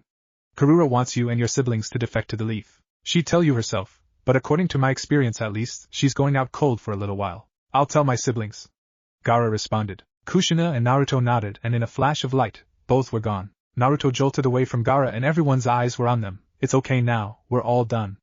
I just need to remove the old seal. Temari, Kankuro. When Uzumaki is done, I need to talk to you. Gaara spoke, still slightly exhausted. Naruto removed the 3-side seal, and just like that Shikaku's soul was released. Without chakra, Shikaku's body dematerialized, his soul was ejected from the material world. All of this culminated in the guarantee of Karura becoming the new 1 tail. Old seal is gone, and Shikaku's soul with it. Karura will be the new 1 tail. Naruto whispered into Gaara's ear. Naruto walked over to the Leaf Ninja while the Sabaka siblings conversed. Guys, 2 things you need to know. 1. Gaara's mom had her soul half merged onto Shikaku's and mom and I fixed this so now Gaara's mom replaced Shikaku as the 1 tail. 2. Gaara's mom wants her children to defect to the leaf because the Kazekage and the sand betrayed her and is the reason she died. Shibi, being the highest ranking member of the group, nodded. It would be logical for her to wish that. For the leaf it would also be logical to possess another Jinchuriki. I take it you could also claim their Uzumaki because of Gaara's red hair. With the Sand's betrayal, we could demand anything we want to. Their citizenship to the village has my vote. Be polite, Naruto. Shibi is being very generous with his offer. Tell him the Uzumaki clan is grateful. Kushina lectured. Naruto smiled in gratitude. Thank you, Lord Abirame. Mom says to tell you that the Uzumaki clan is grateful. Shibi was rather unresponsive, barely giving a nod to the boy. As Naruto and Shibi finished their conversation, so did the Sabaka siblings. I am possible. Temari spoke reverently. Wow. Kankuro said awed. You guys ready to come to your new home? Naruto asked. Gaara turned his head slowly. Take us away, Uzumaki. Naruto walked over and picked Gaara up. The group then turned toward their old and new homes. Chapter 4, Aftermath. Talking, quoting or quotationing mid-dialogue. Thinking, blank-tailed beast, not Kushina, talking/thinking. It had been 3 weeks since the failed sand sound invasion of the hidden leaf. In those 3 weeks, few things had changed. Evacuation had ended, minimal repairs to buildings had been made, the dead had been found, catalogued, and buried, and finally Gaara and his 2 siblings were accepted into the Leaf Ninja forces. The Sabaka siblings remained on a team together, and were under Genma's command. They lived in Naruto's building. Since no one wanted to live with him before, he'd been given ownership of the whole building after he saved up from his D-rank missions and bought it. Since he had the room, Naruto offered the floor right below his as a single large apartment for his Jinchuriki brother's small family. Thanks to shadow clones and some quick cannibalizing of furniture from other unused apartments in the building, renovations were rather quick and efficient. Temari decorated, Kankuro used his carpentry skills to break down and remake the raided furniture into slightly better and more usable decor. Gaara used the brief time to get to know his mother, occasionally inviting Kankuro and Temari into his mindscape to reunite with Karura as well. Once they were done setting up their apartment, the Sabaka's siblings started training with Genma, learning the ways of the Leaf Village. They had done several missions with their new sensei. Genma was both frustrated and pleased with the results, pleased with how far they'd come, and frustrated that they still took things further than typical Leaf Ninja usually did. It was honestly to be expected though. Life in the deserts of the Land of Wind was harsh, and therefore such brutality was expected. It represented itself in the nature of the ninja from the hidden sand.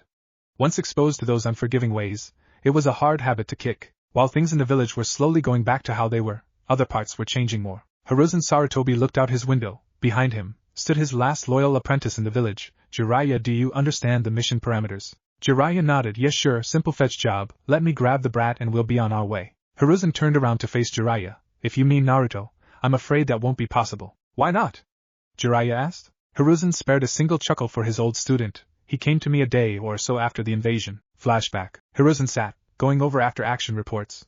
In a seat on the opposite side of the desk was his grandson, Konohamaru, coloring in a book on a small corner of the desk that had been cleared for him. The boy's mother had been one of the very few civilians injured. Miraculously, despite being buried when every building in the Sarutobi clan compound was blown up, she survived. The paper bombs were all planted on the outside of the buildings, concealed by fresh paint. Having been relaxing in a room near the center of her house, Harya Sarutobi had been shielded from the blast. Despite surviving, Harya had been critically injured and was in a medically induced coma. Unable and unwilling to leave Konohamaru alone or with a babysitter, Hiruzen decided to bring the young Sarutobi to work with him. A knock on the office door received the attention of the both Sarutobi clan members in the room. Enter. Hiruzen barked at the door. The door opened and Naruto walked in. Boss! Konohamaru shouted as he excitedly leaped at Naruto. Naruto allowed the younger boy to tackle him. Konohamaru, been a minute. Sorry about not seeing you much during the month break in the exams. Konohamaru smiled and looked up at Naruto. It's okay boss. I know you were training to kick that Niji guys but I just wish class was out that day so I could see it. Naruto smiled and roughed up Konohamaru's hair. It sure was something. He said coyly. What brings you here, Naruto? Hiruzen asked. About that, Naruto responded. Further flashback. It was just after re-entering the Leaf. Shibi and the Sabaka siblings went off to the Hokage Tower for the mandatory council meeting after a disaster. Sasuke, Shino, Tenten and Sakura went off to the hospital to get checked out, leaving Naruto to return home. Once he got home he headed straight for his bedroom for some well-deserved rest. As he opened the door, he was met with the sight of Mimiki sitting on his pillow. Mom wants to talk to you, Mimiki simply stated. Can it wait a few weeks? We just got done repelling an invasion. I just fought another Jinchuriki. Not to mention he wants to join the Leaf, so naturally I will need to help him settle in here. So please 3 weeks at the latest? Naruto begged. Please, I just need some rest for a little bit. Mimiki sighed. Alright, 3 weeks. Now sleep. Oh, and this thing I'm on is comfy. I'll be sleeping here too. Mom always says I got my love of napping from Dad. Naruto sighed as he flopped onto the bed and gently shoved Mimiki off the pillow. She found a new residence just in front of Naruto's stomach, curling up with her back to her summoner. Naruto then pulled the blanket over himself and Mimiki, taking just enough care to not cover the fox's face. Naruto crashed into unconsciousness, unknowingly cuddling Mimiki when his hand flopped over her. And further flashback. Hiruzen chuckled slightly at Naruto's antics with his summon. I should only be gone a week or so. I want to leave with Gaara just after they get settled in here. Naruto explained. Hiruzen bridged his fingers. HRMM. I can understand and even justify to the council. Why take Gaara with you? He asked. Remember how I told you about Gaara's mom becoming the new one tail? Naruto asked. At Hiruzen's nod, Naruto continued. Well, Mom wanted to get with her at some time and try to figure out how to use their tailed beast's powers. Mom said that for the chakra she had, it took too much effort to fight Gaara and Shikaku. She wanted to train with these new powers. Hiruzen closed his eyes and thought deeply. It would be wise to have our Jinchuriki as powerful as possible, as much as I hate thinking of Jinchuriki as mere weapons. Also, I don't want Karura and certainly not Kushina to be vulnerable. If what I know about Karura is right, she was a civilian. Permission granted for your little trip. They need to be strong, like all shinobi. Get Kushina back in top shape, and Karura up to snuff. Naruto nodded before saluting. Yes sir, Gramps. Hiruzen chuckled. Flashback end. So he's gone? Jiraiya asked. Hiruzen smiled slightly. Left not more than 5 minutes before you walked in the door. They are long gone by now. With Naruto and Gaara. They'd arrived in the forest of Kitsune when Naruto summoned Mimiki, and after returning she in turn reverse summoned them here. Naruto and Gaara followed Mimiki into a very large den. The two boys walked into the den and were eventually met with the sight of a large royal blue and white fox, who was surrounded by dozens of fox kits all eagerly running about under her watch. Our new summoner, and he brought a guest. Mimiki, thank you for bringing them here. Now rest, my daughter, your job here is done. The large blue fox spoke soothingly, her voice very silky. Mimiki bowed and led the many other foxes away through one of the side caves. Gaara backed over to the entrance of the den, feeling it best not to interfere too much yet. The large blue fox rose to her feet and walked over to the pair of humans. You are Naruto Uzumaki? I can smell both Kushina and my mate on you. Please tell me, is Kurama really dead? Was his soul really overridden by Kushina's? Naruto looked down. I'm sorry, but yes, Dad used the Reaper Death Seal to separate Kurama's soul from his chakra and body. He sealed Kurama's chakra and Mom into me. He saved Mom from death, and took Kurama's soul with him into the Reaper's stomach. The large fox frowned. He killed my mate, so he could save his, correct? Naruto nodded, all while not even looking the fox in the eye. And aside from most likely having Kurama released when she gave birth to you, what exactly happened that made it necessary for my mate to die? The large fox asked. Mom told me some masked guy held me hostage, separated Mom and Dad, then took her away and released Kurama. He used some kind of genjutsu to control your mate, and made him attack the Leaf Village. Mom and Dad fought both the man and Kurama. They were going to seal him inside me, but Kurama got loose and tried to stab me with his claw. Mom and Dad got in the way and took the hit for me. With both himself and Mom dying, Dad used the Reaper Death Seal, and well, you already know what happened after that. Naruto explained solemnly. The large fox could smell the guilt the boy was feeling. Likely he knows how female Jinchuriki seals are when pregnant, and knowing his parents' sacrifice. Well, partial sacrifice in Kushina's case, and also knowing my mate is dead as well. I'm also not helping, so the guilt is likely eating him.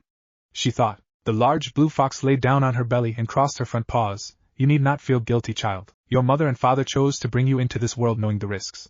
It is also not your fault for a parent's natural desire to protect their kid. On top of all of that, your father's actions are his own. He seems to have been the one to decide to kill my mate. Certainly not you. I know if our roles were reversed that day, I would have allowed your mother to die to save my mate. So while I strongly dislike your father's choices, I cannot fault them. Naruto looked up at the larger being with tears in his eyes. Seeing the kid crying, her maternal instincts kicked in and the large fox extended her neck and drew her mouth close to Naruto, who, seeing the approaching mouth that could swallow him whole, stiffened and tightly closed his eyes while thinking the fox had decided not to forgive him after all. Seeing the same things Naruto did, Gaara prepared his sand to defend his Jinchuriki brother. To both boys' shock, Naruto felt a sandpapery but also soft wetness slide across his face.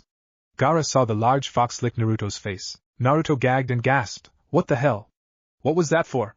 he asked as he wiped fox slobber off his face. The large fox giggled, "You had tears on your face. It's a natural thing us foxes do for our young. Do you humans not do the same?" Naruto, still wiping fox slobber off his face, responded, "Not with our mouths. I thought you were going to eat me. My bad, forgive my ignorance." The large fox apologized. Apology accepted. Naruto grumbled, "Now that that's over, how about we get to know some more about each other, The large fox asked. Naruto nodded, "Sure, I'm Naruto Uzumaki, future Hokage of the village hidden in the leaves." The large fox smiled, "Mariko, I am Mariko, of the forest.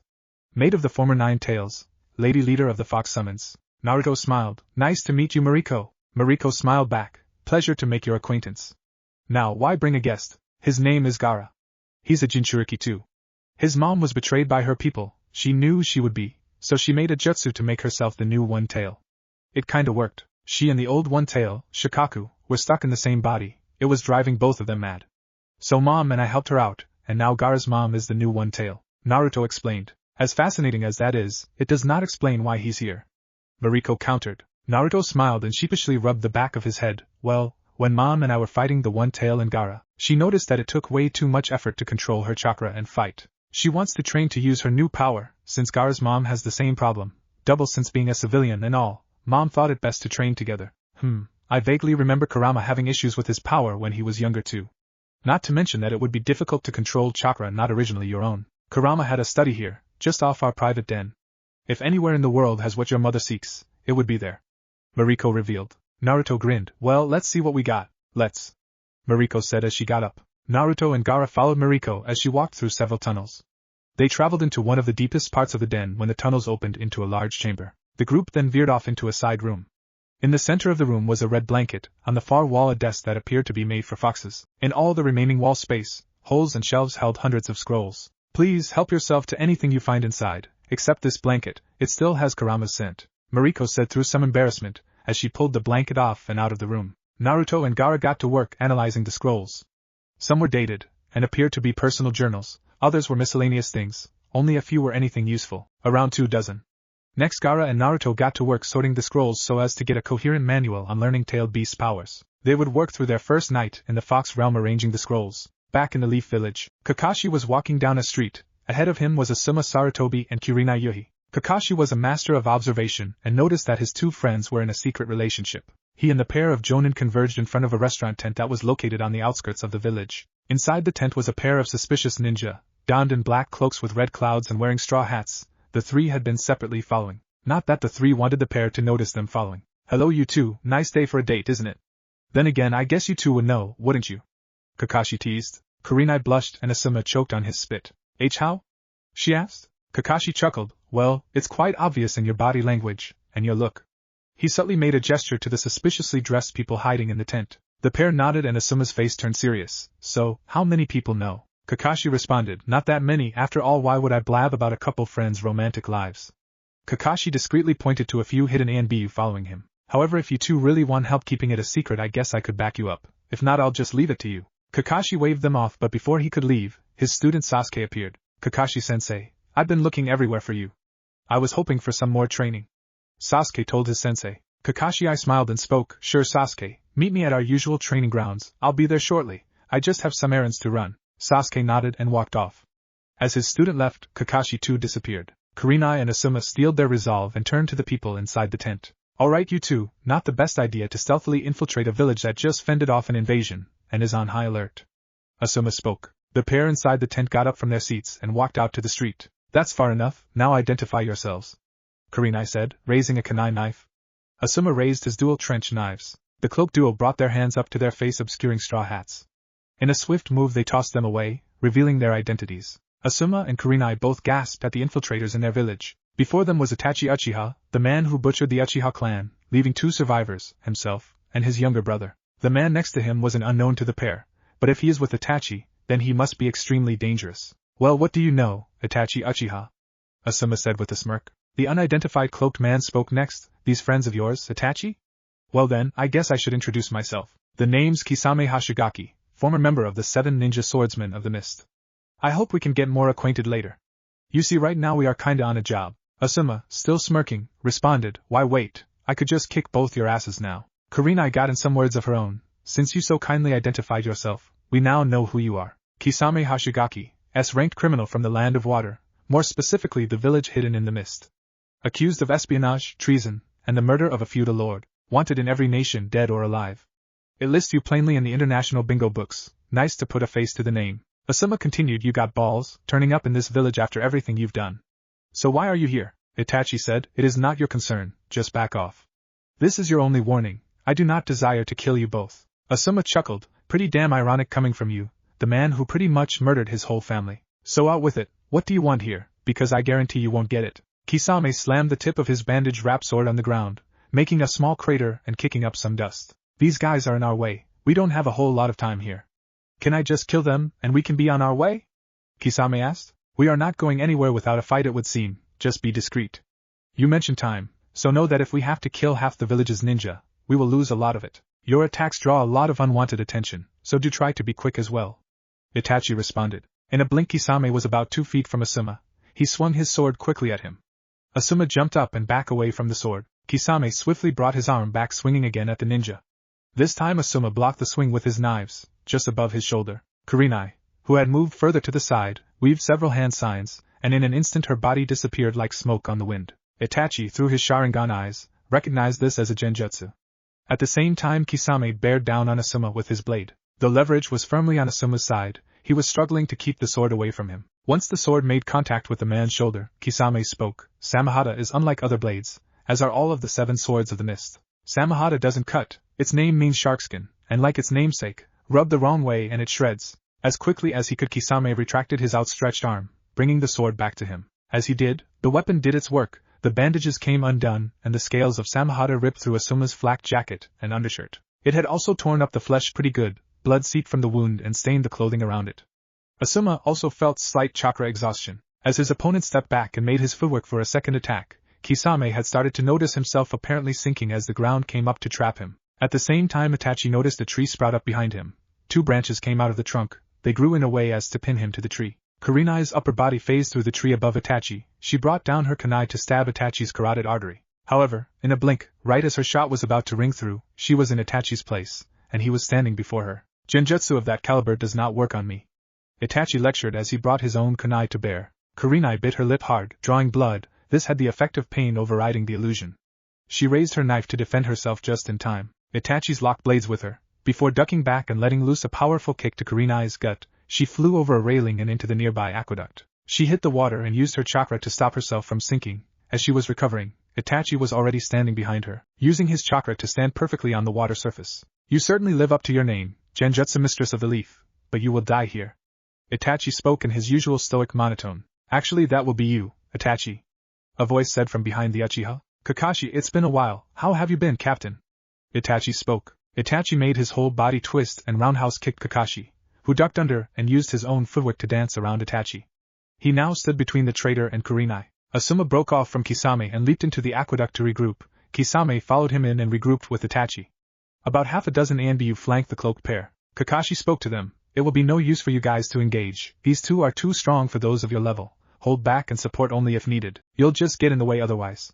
So let me guess, you Akatsuki guys are after Naruto, and more specifically the 9 tails inside him. So you know who we are. This is not good. We do not have time for this. Itachi spoke as his Sharingan eyes changed to a 3-point shuriken. Manjikyu Sharingan! He shouted. Kakashi quickly closed his right eye and moved his leaf ninja headband up, uncovering his left eye, and implanted Sharingan eye from his departed friend Obito Uchiha. Tsukuyami! Itachi yelled. In an instant the world around Kakashi changed to a distorted red haze. Itachi controlled everything in this world, even time. For 72 hours Kakashi was nailed to a cross, and tortured by Itachi. In the real world this all happened in a second, and just like that, Kakashi fell unconscious as a third leaf Jonin jumped into the fray. My guy. Hearing the sounds of battle distantly, Sasuke made the decision to turn around and run towards the fight. Once he arrived on the scene, Sasuke saw the familiar face of his brother, the man who murdered their clan. Itachi! I'm going to kill you! Sasuke shouted, and at the protest of the Jonin in the fight, and the attempted intervention of the Anbu, with a Chidori in hand, Sasuke charged at his brother. Itachi grabbed Sasuke's hand and broke his wrist. The other Jonin and Anbu tried to approach, but some showing off from Kisame and his sword was enough to stop the approaching ninja. Itachi looked into Sasuke's eyes and said, You are not what I'm after, little brother, so unless you know the location of your teammate Naruto Uzumaki, stay out of this. On another note, you are not ready to face me, you don't have enough hate, and do you want to know something? Itachi then whispered into his younger brother's ear, You never will. Itachi then used Tsukuyami on Sasuke, knocking him out, before tossing his brother aside into the water like trash. The next thing anyone knew, Hiruzen appeared on the scene in full armor, twirling a bow staff. Hiruzen shouted, Itachi! I know of your organization and its goals. You will not lay a single finger on the 1 tail, or 9 tails. They are no longer within the confines of this village. Even when they do return, our forces within the village will not let you even get within 100 feet of either of them. Kisame, it seems what we seek is long gone, and we are now vastly outmatched and outnumbered. Itachi spoke in monotone. Kisame nodded and the 2 missing Nin started to retreat. Hiruzen directed recovery over attempting to capture the Akatsuki agents. Chapter 5, Return. Talking, quoting or quotationing mid-dialogue, thinking, blank-tailed beast, not Kushina, talking/thinking. Naruto and Gaara packed up their small amounts of supplies and clothing. Once all their sealing scrolls of stuff were placed into their backpacks, Naruto and Gaara got to placing Kurama's old scrolls into a duffel bag. Over the week they'd been in the Fox Realm, Naruto, Gaara, Kushina, and Karura all learned a fair bit. Naruto learned to work with his fox summons. Gaara learned how to work with his mother in battle and to protect those around him, as well as how to be more human. Kushina and Karura learned more about their tailed beast powers, but this only translated to minimal practical use. Karura did however make the most improvement in learning how to be a ninja, and to control her powers. Kushina even acknowledged Karura as an equal tailed beast. As the last of what Naruto and Gaara brought with them and planned to take got packed up, Mimiki and Mariko approached. Come on auntie, we wouldn't leave you like that, not after how much you've helped us. Naruto responded with a laugh. Your generous hospitality was truly appreciated. It would be unbecoming of such niceties to leave without a word. Gaara said with a small bow. Mariko giggled. Yes, it would. She said, Naruto, as our summoner and as the container of my mate's successor, I want to assign Mimiki as your personal guard. The 9 tails is an important figure for us, as are all the tailed beasts to their respective animal summon clans. Since Kushina is weakened compared to Kurama, I would feel more comfortable if Mimiki was with you. What do you say, partner? Mimiki asked. Naruto smiled brightly. You'd have to try and get me to say no to spending more time with a friend like you, he said with a thumbs up. Mimiki smiled and jumped onto Naruto's shoulder, draping herself around Naruto's neck. gently purring and wagging her tail. Mariko giggled at her youngest kid's actions. Well now, I believe it's time for you both to leave, I'm afraid. Naruto and Gaara both nodded as Mariko ordered a small fox to body flicker into the Leaf Village. An instant later, Naruto, Gaara and Mimiki were reverse summoned into the Hokage's office, receiving shocked and surprised looks from Jiraiya, Hiruzen, and two women Naruto didn't recognize. A few moments earlier in the Hokage's office, Hiruzen sat in his chair, looking at two of his students, Jiraiya and Tsunade's student Shizen. It is good to see you, Tsunade. You have no idea how happy I am at this reunion. If only Orochimaru didn't turn out as he did. Hiruzen spoke bittersweetly. Yeah, amen to that, sensei. Jiraiya quietly said. Yes, so you want me to be your successor? Tsunade asked. Yes, my age is catching up with me. I can no longer be Hokage, so I beg you, Tsunade, please take up my mantle. Hiruzen nearly begged. Tsunade, having had a brief tussle with both her fellow Sannin who both tried to convince her to join their causes, decided to follow the Leaf Village again. She could never live with herself if she had done the things Orochimaru did, especially after he killed two innocent people in front of her and brought her brother, Nawaki, and her former lover, Dan, back to life as some sort of undead monsters. Sure thing, sensei, I'll do it. If only because Orochimaru won't stop hunting me if I leave, and I'd rather deal with this than that monster who defiled the memories of those once most important to me. Tsunade spoke after a tense moment of silence. In the next moment there was a pop of smoke and a small fox sat on the Hokage's desk. In a second larger poof of smoke, Naruto, Mimiki and Gaara stood in front of the desk and the small fox disappeared in a third pop of smoke. Their presence shocked all in the room. Naruto, Gaara, it's good to see you too. Hiruzen laughed out. Hey Gramps, how's it been? Who's the lady? Naruto asked. Hiruzen chuckled a little. I've been good, though I will be stepping down as Hokage. The lady is my former student, Tsunade Senju, my successor and the fifth Hokage. Naruto turned to look at the larger and older blonde. So you were Pervy Sage's teammate, one of the three Sannin? Well, Granny Tsunade, welcome back to the Leaf, he cried proudly. Tsunade, not appreciating that age comment, looked at Naruto angrily. Who are you calling Granny, you brat? I'll show you old if you want to take this outside. Naruto, she may be old but she'll still kick both our asses in a fight. Kushina informed her son, not to mention, as a Senju, she's kinda our cousin. Naruto, feeling Tsunade's rage and with his mother's words ringing through his head, wisely backed down. Sorry, cousin Suna. Please forgive him, Lady Senju. Gaara chipped in. You two are Uzumaki, aren't you? Tsunade asked as she noticed Gaara and Naruto's vibrant red hair, and the cousin comment. No, I'm Gaara Sabaku. Gaara replied. Naruto nodded. Yep, Naruto Uzumaki, son of Kushina Uzumaki, the second nine-tailed fox. And this here is our guard from the Fox Summons, my partner Mimiki. He said proudly. Tsunade and Shizen looked incredibly confused and turned to her former sensei. What? Hiruzen just laughed at their confusion before explaining Kushina, Naruto, Gaara, and Karura's states, as well as Naruto's summoning contract. Around an hour later Tsunade, now being caught up, simply turned toward the door. I'll be back, I'm going to empty the nearest bar of their sake storage. Tsunade mumbled as she left. Lady Tsunade! Shizen cried as she followed her master. Before I forget, you two are among the three to earn a promotion during the Chunin Exams, here's your vests. Hiruzen informed the pair as he pulled some vests from a storage scroll. Now it's really late, Naruto, Gaara, why don't you two go home? Hiruzen suggested. Thanks, old man. Naruto whooped excitedly as he and Gaara took their vests. Thank you, and an excellent suggestion, Lord Hokage. Good night. Gaara accepted as he and Naruto left the office. As the two Jinchuriki walked down to Naruto's apartment building, Naruto spoke up. Hey Gaara, you go on ahead to the apartment. I'm going to get some ramen at Ichiraku's. Gaara nodded and continued on as Naruto veered off and into the stand. Taking the seat next to the wall and placing his backpack against the wall, Naruto made his usual order. Hey, I am 10 bowls of miso ramen please, and some meat chunks for Mimiki here. Sure thing, little bro, it's nice to meet your cute little friend. Oh, I just want to pet her. I am, responded as she got to work. Tuchi came in from the back of the stand. Hey Naruto, good to see you.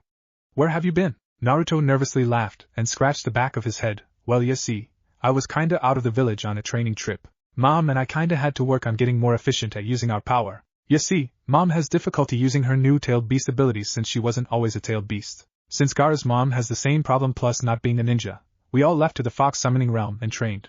Also Mariko, the leader of the fox summons, assigned Mimiki here to be mine and Mom's guard. Tuchi chuckled a little. And how is Kushina? She used to be our best customer before you after all. Naruto smiled at the Ichiraku family. Mom's doing great. She still has trouble with her chakra, and will for some time, but she and I have gotten along great. I'm happy to have her in my life now. I am smiled at her surrogate little brother, as she placed his ramen bowls in front of him. I'm happy for you, Naruto. It's good to know Kushina's alright. I don't remember much of her, but I do remember she was super nice. Naruto started eating before pausing for a moment. Yeah, she is. Kinda scary sometimes, you know. he said while scratching the back of his head. Moms are like that, Naruto. I am slightly lectured with a chuckle. I can vouch for that too. Mimiki told her partner. Naruto and the Ichiraku family hung out for some time before the shop closed for the night. Grabbing his backpack and walking down to his home, Naruto quietly thought about some of the more recent times with his mother. Flashback. Naruto sat across from his mother in the mindscape. Kushina and Naruto agreed on daily time together to talk and get to know each other. So son, what did you want to talk about today? Kushina asked with a smile. Naruto got a little nervous. Well, I wanted to talk to you about what you said to Gaara, about how you have access to most of my memories. Kushina still smiled and spoke. You want some more privacy, right? What do you want the line? Well, I was just hoping you could give me a heads up on what you wanted to know, you know? Naruto answered. Sure, Naruto, but I do want to know about your life. Kushina said. Can I know more about your life too? Naruto asked. Kushina brought her son in for a hug. Of course, Naruto. Flashback time skip. Kushina easily kicked her son in the stomach as he charged her.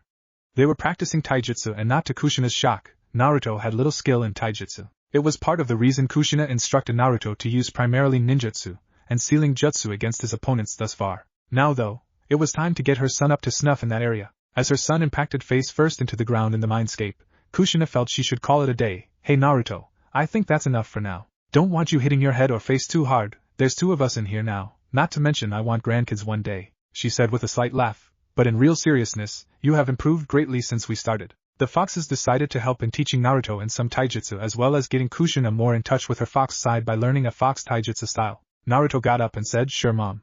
On a side note, can you please hold a punch or two? I haven't even gotten close to grazing you. Kushina chuckled slightly, and decided to spare her son a little mercy. Sure son, but we are going to be training longer, and I'll also be playing somewhere just above your level that day so you keep improving but it's still a little more fair. Naruto smiled and gave his mom a thumbs up. Okay. You have a deal, he exclaimed happily. Second flashback time skip. Naruto lay in bed thinking about his longtime childhood crush, Sakura. He knew his mom disliked her because of how she and Ino treat him, but a part of him didn't want to let go of the idea he'd built up of Sakura. His first encounters with her did leave an impression where she was genuinely nice for a while. Well, until her parents taught her to be mean to him and Sasuke entered her mind as a love interest. In Naruto's early mind, he just wanted a friend back. As he grew, he thought that if he could get his friend back, he could get anyone to accept him. And in those attempts to regain a friend, his young heart developed a crush. Now though, the village was less hostile toward him and he had more people than ever to accept him, including his mother who he always dreamed to meet, only to wake up and be disappointed. Damn right you have me, Naruto. And I'm not going anywhere anytime soon, son. Kushina screamed in his mind, nearly causing Naruto to leap out of the sleeping bag. MOM. What the hell? You nearly scared me half to death. Naruto shouted back in his head. Kushina's string of giggling that escalated into full-out laughter told him that her surprise ambush was very much intentional. After she recomposed herself, Kushina spoke again. Sorry Naruto, but I kinda had to scare you like that. It's been a while since I pranked anyone. About Sakura though, I know you still like her, but is she really who you want to spend the rest of your life with? Maybe try going out with that shy Hyuga, Hinata, or Temari, or maybe that girl Tenten. Hinata has always been kinda weird though, and she's always so sick or something, constantly red, her forehead feeling warm, and she faints all the time. Temari, in the brief time I've known her, is more like a proxy sister through Gaara. As for Tenten, I mean, she seems alright but I don't really know her, you know? End flashbacks. Back in the present time, Naruto was unaware his thoughts would soon be broken as a shadow on a nearby rooftop stalked him. He passed by an alleyway and the next thing he and Namiki knew they were in said alleyway, trapped between a wall and a figure he could not recognize immediately. Hello na are you to the figure said, its voice distinctly female. Hello? Naruto spoke nervously. The figure looked up and Naruto could recognize it as Tenten. Speak of the devil, and the devil shall come I guess he thought. Down Namiki, she's a friend. Naruto told his partner, who was starting to growl at Tenten. So that was a cool trick you used against Niji in the exams. Tenten said as she drew in a little closer. I know you saw how I fight, with all those weapons and all that. When you did your little weapon jutsu, I was rather fascinated. It was almost more kunai and shuriken you threw than what I carry, a rather impressive feat. So, I was hoping you could maybe teach it to me. She talked as she drew even more uncomfortably close and started to gently caress Naruto's face with her fingers. You see, I have a slight condition, well to actually two, belinophilia, or the love of sharp things, and to a far lesser degree piquerism, or the love of stabbing things. So I kinda need to know how to have more sharp things, and do more stabbing, okay? To punctuate her point, as she finished talking she grabbed Naruto's collar, and somehow drew even closer. Oh KKKK. Naruto squeaked while nodding his head vigorously. Good, I'll see you at training ground 9 at roughly 5 o'clock sharp. Tenten said with a scary smile before she released Naruto and walked out of the alley. Naruto grabbed near his heart, and took several gasps of air. As he hyperventilated, his legs gave out, and he crashed down onto his butt. I think I'll try dating a civilian girl. He thought for a moment. I like her, she really does have all the markers of being a true kunoichi. Kushina commented. Not the time, Mom. Naruto yelled into his mind. Man, that lady is scary. I thought for sure she was gonna skin us. Mimiki said. Not the time, Mimiki. Naruto yelled at his partner. All he received were giggles from the two in response. The next morning, Naruto slowly crept out of bed and meandered through his still dark apartment, not really looking forward to his training session with Tenten. His experience last night left him slightly unnerved and a little scared of the girl. After starting breakfast, Naruto quickly gathered his clothing and gear before returning to his food. Once he finished his short meal of actually nutritious food his mom made him buy, Naruto slowly took a shower, had a shadow clone touch up his red hair dye, brushed his teeth, and got dressed and ready for the day. Well, here goes nothing, Naruto said quietly to himself as he opened his door and left his residence. You'll be fine, Naruchan. If the big squawy Tenten is mean, Mommy will protect you. Kushina teased her son. Real funny, Mom, real funny. Naruto grumbled in his head. Don't worry, Naruchan, she may have been scary last night, but I'm sure she's a perfectly nice and reasonable young lady. Just be polite, ask her to respect your boundaries, and give her a few lessons on how to do the kunai and shuriken shadow clone jutsus. After that, I'm sure you can make her into a less scary friend. Kushina told her son. With his mood now ever more optimistic, Naruto walked on with renewed confidence. You know what, Mom? You're right. I'll teach her those jutsu, ask her to be less terrifying, and make her my friend. He internally shouted. Mimiki! Naruto shouted toward his bedroom where his fox summon was sleeping on his bed. I gotta go. You have the house for a while. I'm going out to train with Tenten and then I'm going to train with my team. He only received Mimiki's loud purring as a response. Almost 8 minutes early to his 5 o'clock meeting at Training Ground 9, Naruto did not have to wait long for Tenten to arrive. Naruto! Hey Naruto! Tenten yelled as she approached Naruto's back. Turning around at his name, Naruto saw Tenten running up to him before she stopped. Hey Naruto, before we get to do any training, I kinda want to apologize for last night. You see, well, I already told you of my conditions, and well, I was trying to find you after the exams, and then I was told you were out of the village, and I was getting a little desperate to find you so I could ask, and long story short, I'm sorry for scaring you. Tenten rambled out. Naruto gently placed a hand on the girl's shoulder, truly not expecting her to be quite so apologetic so quickly. It's alright, Tenten. I get excited when I want to learn new jutsu too. Please just try to be less scary next time. Okay. Tenten replied. Alright, shall we begin? Naruto asked. At Tenten's nod, he began explaining the jutsu. So the principle behind the jutsu is similar to regular clone jutsu. However, instead of like regular clones, shadow clones are solid chakra constructs that disappear after taking a hit or two. To do the shuriken or kunai shadow clone jutsu, first you need a kunai or shuriken, then you need to pump a lot of chakra into it. The amount will determine the number of clones you make. After you throw your kunai or shuriken, you need to do the hand signs, ox, dog, dragon, rat, dog, boar, snake, tiger. Do that and it should work. It will take some practice, especially when picturing the kunai or shuriken you want to clone. He explained. Wow, that was a surprisingly in-depth explanation. Tenten said after a moment. Thank my mother, that was word for word how she taught me the jutsu. Naruto explained. Thanks for the credit, Naruchan. Kushina said to her son. No problem, Mom, but as said, it really is thanks to you that I know what I know. Naruto responded internally. Soon Naruto had Tenten practice the jutsu, and on her first attempt, she failed to do the hand signs before the kunai hit its target. She did this several more times before she got the timing right. After she zeroed her timing, she tried again, then the issue was she accidentally made clones of herself, and not kunai on instinct. On her next attempt she got kunai, but they were incorporeal like regular clones. Finally got kunai that were real, but blunt. Wow, good job for the first day. It took my shadow clones the equivalent of nearly a full week to get to blunted versions of my kunai and shuriken. Naruto said I'd help you more, but I've got team training in a little while. My sensei may be known for being late, but not that late. See ya, Tenten. As Naruto started walking away, Tenten called back, Bye Naruto. Naruto waved over his shoulder as he exited the training ground. He ran towards his team's training ground. Arriving in 5 minutes, Naruto found the grounds empty, sitting around for around half an hour and no one arrived. Getting confused, Naruto figured the Hokage might know about why his team was not showing up. Calmly walking through the village, Naruto made small talk with his mother as they made their way to the Hokage tower. He passed the secretary as he walked up the stairs to the office. Hey, old man, Granny Tsunade, whichever one of you it is. Naruto hollered as he opened the door. Tsunade sat behind the Hokage desk with Shizen and Hiruzen standing over her shoulders. What do you need, brat? I was waiting for my team but nobody showed up. I figured you guys might know where they were. Naruto explained. Oh? Right, no one told you, did they? A day after you left, 2 missing nin infiltrated the village and Kakashi and Sasuke were both injured. Tsunade informed him. What? Naruto shouted, Are they okay? They're fine. Kakashi is already awake, while Sasuke is projected to take another day or so. Before you go though, there is something you should know, Naruto, Hiruzen answered seriously. Naruto looked slightly confused. What is it, Gramps? Tsunade sighed heavily. Naruto, those two missing nin came here for a reason. They were looking for something. What does that have to do with me, Granny Tsunade? Naruto impatiently asked. They were looking for you, Naruto. Those two missing nin were S-ranked criminals Itachi Uchiha and Kisame Hashigaki. Jiraiya discovered a while ago that they were part of an organization that calls itself the Akatsuki. They are after the nine-tailed beasts for an unknown reason. They are identifiable by their black cloaks decorated with red clouds. If you or Gaara see anyone wearing something like this, run, abandon everything, everyone and return to the village. Tsunade explained, leaving no room for discussion. Yes sure Granny Tsunade. Naruto stuttered, I am going to go see Sensei and Sasuke now. I'll tell Gaara about this when I get the chance. It should be sometime later tonight. Tsunade and Hiruzen nodded as Naruto left the room and gently shut the door. Think we scared him a little too much? Tsunade asked. You haven't known Naruto that long. Tomorrow he'll feel ready to take on the whole Akatsuki at once. And besides, trying to get Naruto to leave his friends behind is an impossible task. If anything we would need to scare him more, he's a lot like his mother that way. And now that he has her in his life, Hiruzen responded. Tsunade smiled. It's been so long since Kushina's been around that I've nearly forgotten how crazy she is. Not to mention that now that she is literally the nine-tailed fox, I shudder at the destruction she could cause.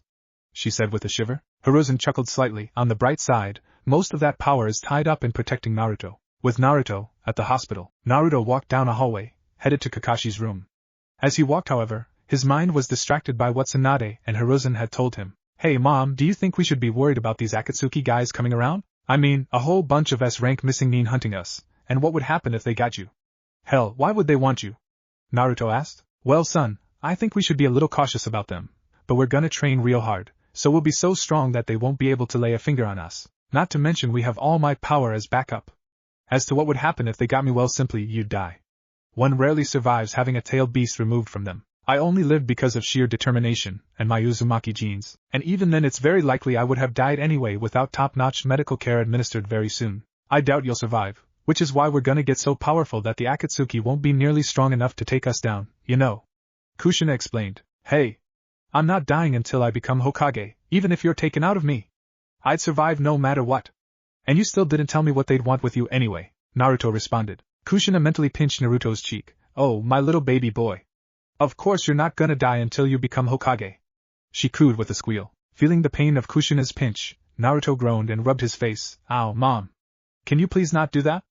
Naruto called out loud. Kushina giggled at her son. Sure Naruto, I won't do it anymore in public. After all, you wouldn't want your mother to think her affections are unwanted, would you? She teased. As Naruto heard her words, Naruto internally began to panic. No. Wait Mom, please. I love your affections. Please don't think I don't, please. Please keep loving me, Naruto cried out in his mind. Kushina was slightly taken aback, and pulled her son into the mindscape and wrapped him in a hug and in her tails. Naruto, Mommy was just teasing. It's alright, please calm down, Naruto just cried into his mother's chest as he hugged her back. The two soon dropped to the ground in the mindscape, as Naruto continued to soak up his mother's comfort. Eventually Naruto had calmed down enough for Kushina to begin asking a few questions. It's alright Naruto. I'm here, I'm not going anywhere. Now can you please tell me what's wrong? Naruto wiped his eyes on his sleeve and answered, I never had you around when I was younger.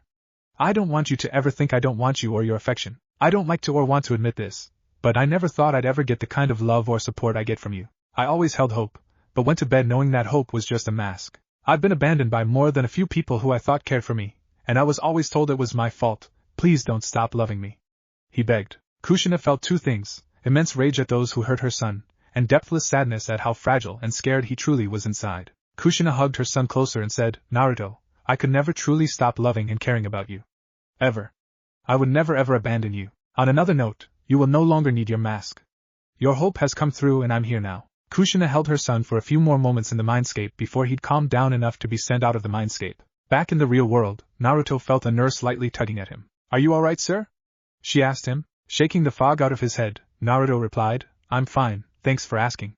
I'm on my way to see my teammate and sensei. The nurse nodded and continued on her way, as Naruto started again towards his sensei's and Sasuke's rooms. Since it was in closer proximity, Naruto chose to go to Kakashi's room first. Chapter 6, Training, Talking, Quoting or Quotationing Mid-Dialogue, Thinking, Tailed Beast, not Kushina, Talking/Thinking. Kakashi Hatake laid in his hospital bed, reading his book, relaxing, and hopefully avoiding the wrath of the nurses for attempting to skip on his recovery. Suddenly his door opened, and someone walked in. "If it's you, Dr. Tenchi, my head is fine but my gown is a little tight. Would you mind helping me?" Kakashi said. "EW Kakashi-sensei. Dr. Tenchi's like one of the only doctors who doesn't try to kill me. I see her as a sister." Naruto responded. Kakashi lowered his book and I smiled at Naruto. "Sorry, if it makes you feel any better, it's just a casual thing." Naruto looked at Kakashi stupidly. No. It does not help, sensei. In fact, both mom and my gut tell me to drag your ass out of that bed and force you to marry her. In the meantime though, I was kinda hoping to get back to routine, you know? Training with you, Sasuke and Sakura. First, I don't think you hold enough authority over either of us to make that happen. Second, while we can't do team training since Sasuke is still out, I can do some one-on-one. Kakashi told his student. Really? Naruto asked. Well, it would help make up for ditching you during the Chunin exams, wouldn't it? Kakashi replied. Alright, let's do it, Kakashi-sensei. Naruto hollered out excitedly. You just need to do one little thing for me first, alright, Naruto? Kakashi requested. What do you need, sensei? Naruto asked. I need you to help get me out of here. Between you and me, Dr. Tenchi is kinda draining me dry. I also have a bit of a reputation of trying to sneak out of this place, so the nurses got me locked down rather tightly. Now the nurses I can handle, but Tenchi would be a little bit more difficult, so I need you to distract her for a few minutes for me, okay? I'll meet you at training ground 7 in 1 hour.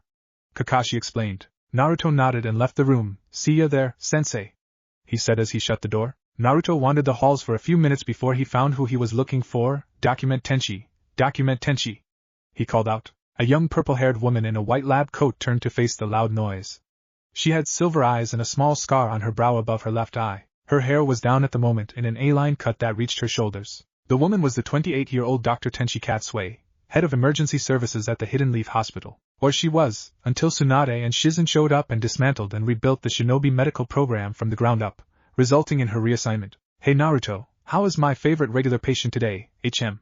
Tenchi asked. Hey, it's only been about a month since my last visit. Naruto huffed indignantly. Has it? You know, one might think you're avoiding little old me? You're not seeing other doctors, are you? Don't tell me it's that young cute trauma surgeon on the 3rd floor, is it? I don't know what I'd ever do without my favorite patient. Tenchi sarcastically whined. Naruto's sweat dropped as he looked at one of his big sister figure's antics. No, Tenchi, you have nothing to worry about there. Between you and me, she kinda scares me with how much she knows about breaking limbs. Tenchi shared a laugh with Naruto for a moment before she spoke again. So, what brings you up to see me, Naruto?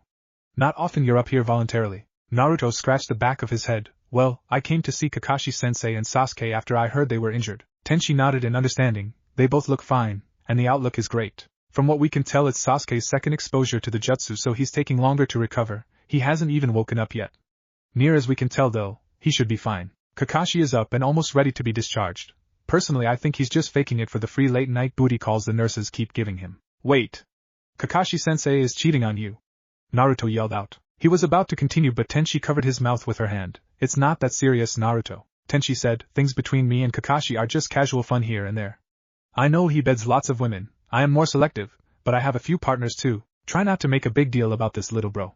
She explained as she removed her hand from over Naruto's mouth to rub his hair. Naruto pouted before he replied, Alright sis, I won't do anything like make Kakashi-sensei marry you or beat him up or anything. Inside his head, Kushina laughed slightly at her son, while in the real world, Tenchi giggled at her adoptive brother's protectiveness. Who are the other guys anyway?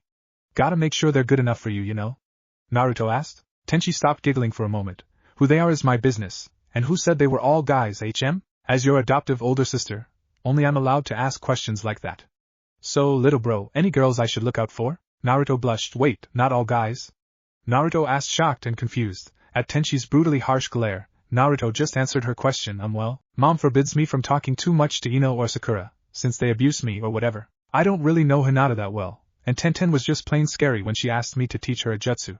So I think I might just try dating a civilian girl or something. Tenchi nodded. Wise choice. Civilian girls are certainly more tame, but don't give up on us shinobi women. Maybe Ino and Sakura are no-goes, as they do, in fact, abuse you, but most of us aren't like that, especially those of us who have been around the block a time or two. Who knows, maybe Hinata or that Tenten girl are actually super nice once you get to know them. Hell, I could even set you up on a date with one of my colleagues. They're a little older than you, but that won't matter too much, A, because you'll grow, and B, as your ninja status makes you an adult anyway. Naruto blushed. No thanks, I am fine thank you. Tenchi smiled at her adoptive little brother. Also, if you want to know, while I am dating a few people right now, the only 3 I would consider making a relationship with are, I am Ichiraku, Hana Inuzuka, and Genma Shiranui.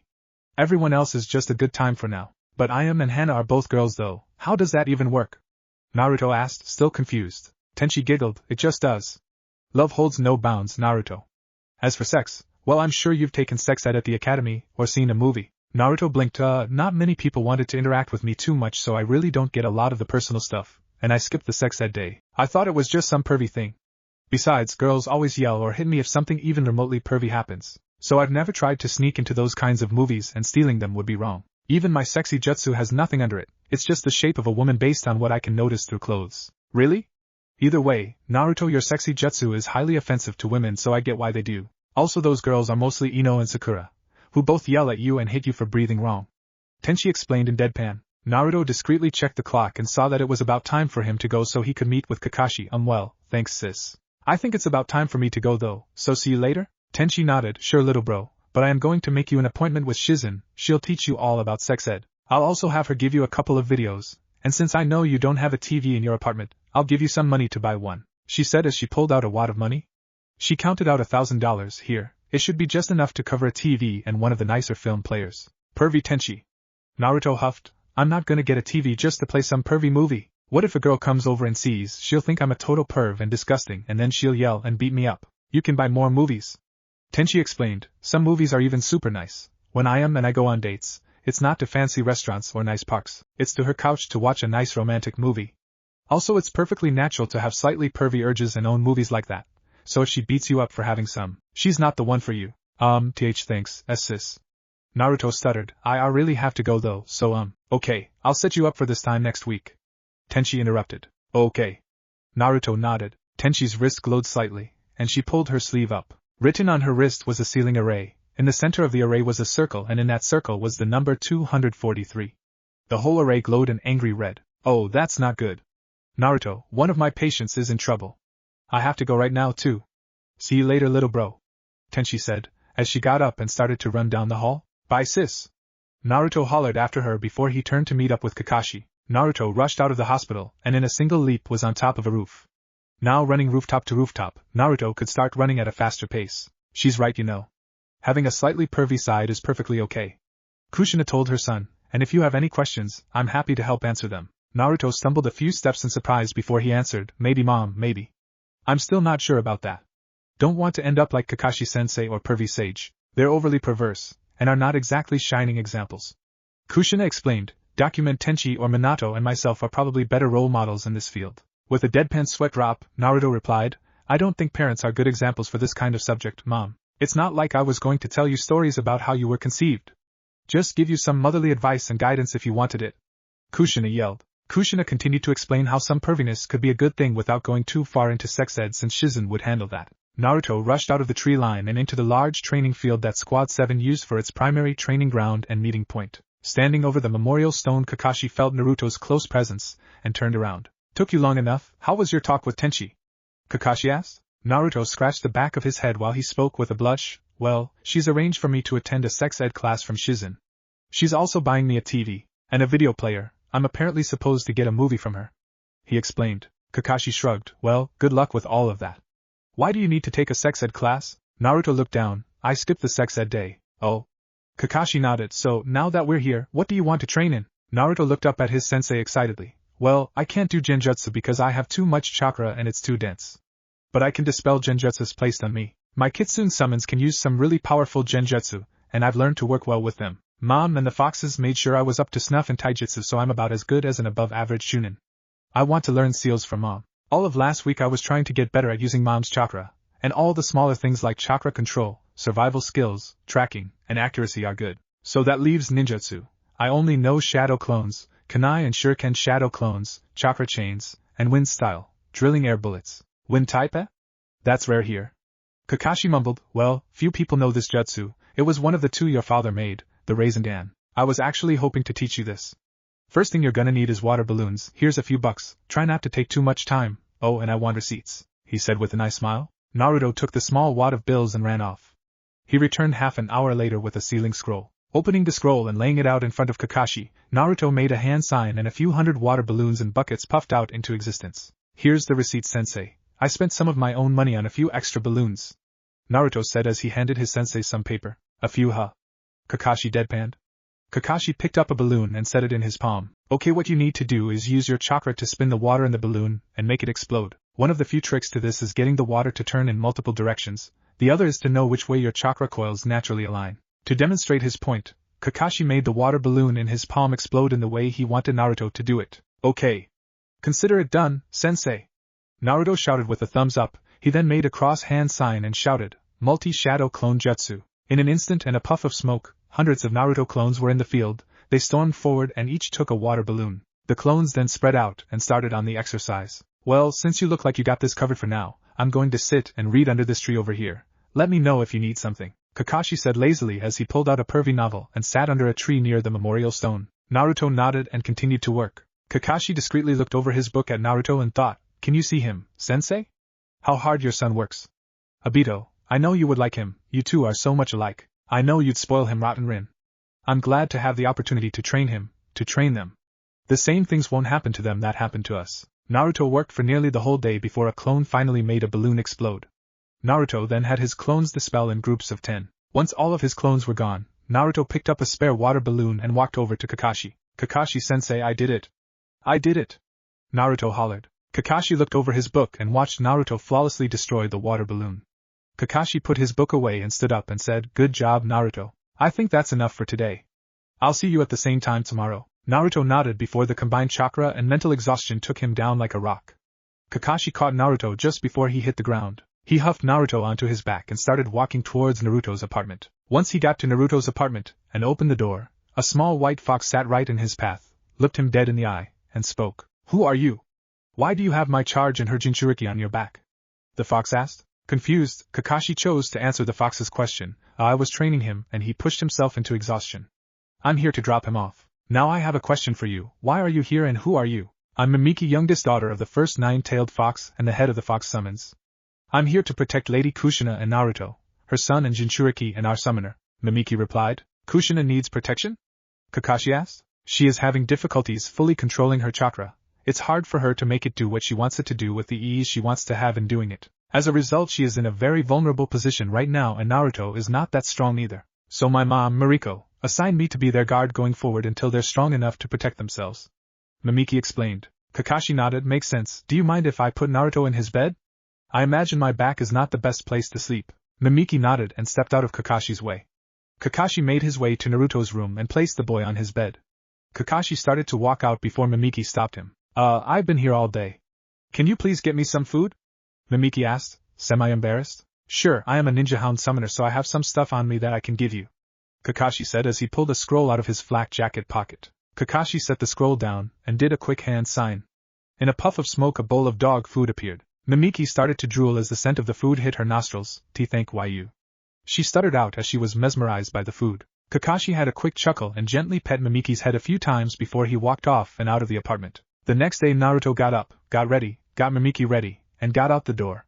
Naruto had a shadow clone go buy a TV and video player, and another shadow clone tell Gaara about the Akatsuki, as the real him and Mimiki went to Kakashi for training. Once he got into the training ground, Naruto saw his sensei standing ready and with a few hundred rubber balls neatly stacked in a pyramid. Naruto looked at the rubber balls and asked, Hey sensei, what are those for? They're for your training. Remember how I needed you to make a water balloon explode by rotating your chakra? Well, now I need you to do the same thing to these rubber balls. Trust me, it's much harder. Kakashi explained. Naruto took a ball from the top of the pile and tried the exercise. It exploded instantly and loudly, making Kakashi jump back slightly. Well, that was surprising. Kakashi deadpanned. I thought you said it was supposed to be hard, sensei? Naruto asked, confused. Try again. Kakashi ordered. Naruto grabbed another ball and tried again, to the same result. Kakashi observed closely. I see now. This was easy for you because you have such a large amount of dense chakra that increasing power is not that hard for you. Well, at least I have the receipts for those. Here's some money, go buy regular balloons. Naruto took the money, nodded and ran off. Half an hour later he was back with the balloons. Kakashi grabbed a balloon, blew it up and held it in his palm. I now need you to do this. Naruto looked at Kakashi in confusion. I don't get it? Let me show you in my other hand. Kakashi said as he performed the Rasengan in his offhand. Your goal is to contain all of that power inside the fragile balloon. This concentrates all that power on a small area, and makes the jutsu very damaging and destructive to whatever you use it on. This is the final and hardest step of the Rasengan. He explained. Okay then, let's do this. Naruto exclaimed as he made his clones who blew up their own balloons and got to work. Kakashi laid back and issued advice when asked. Namiki went hunting for some of her food. Naruto and his clones worked through the day to no real progress. The same thing happened for 2 more days before he completed the Rasengan successfully. I did it! It's finally done! Naruto shouted to the heavens and to his sensei. Kakashi held a small smile beneath his mask. Good work, Naruto. Why don't you take some time off for a few days? You've earned it, and Sasuke still hasn't woken up, and I have a mission the day after tomorrow I have to prepare for. Thanks, Kakashi-sensei. Naruto hollered with a thumbs up. Naruto and Namiki then left the training ground. As they got to Naruto's apartment, the pair saw Tenten leaning against the door. Hey Naruto, I just finished those jutsu you taught me. So to repay you I was wanting to maybe take you out to get something to eat, you in? Tenten said. Naruto blinked away the temporary shock before he spoke. Sure, I just got done training so let me just take a shower real quick and I'm yours. Well, this could be interesting. Kushina thought to herself. Tenten nodded and Naruto led her into his apartment. Dropping Namiki off on the couch, Naruto walked back into his room, gathered some of his nicer clothes at his mom's insistence, and went to take his shower.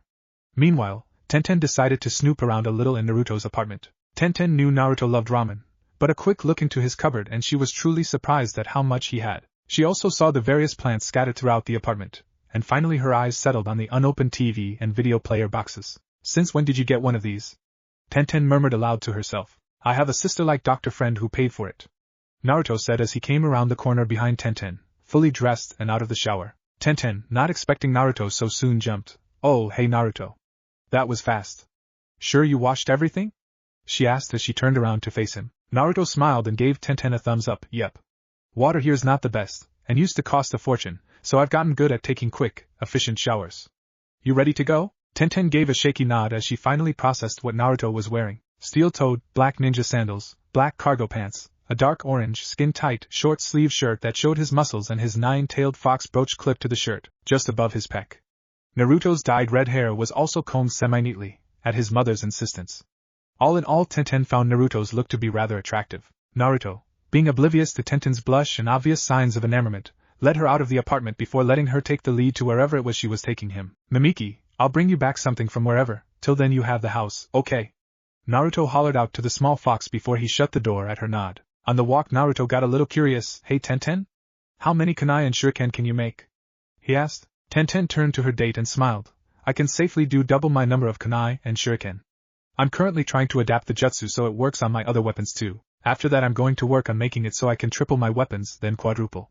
She explained. Oh hey, we're here. Naruto looked at the standard 2-story brick building in front of him. Where exactly are we? It's a place one of my friends recommended.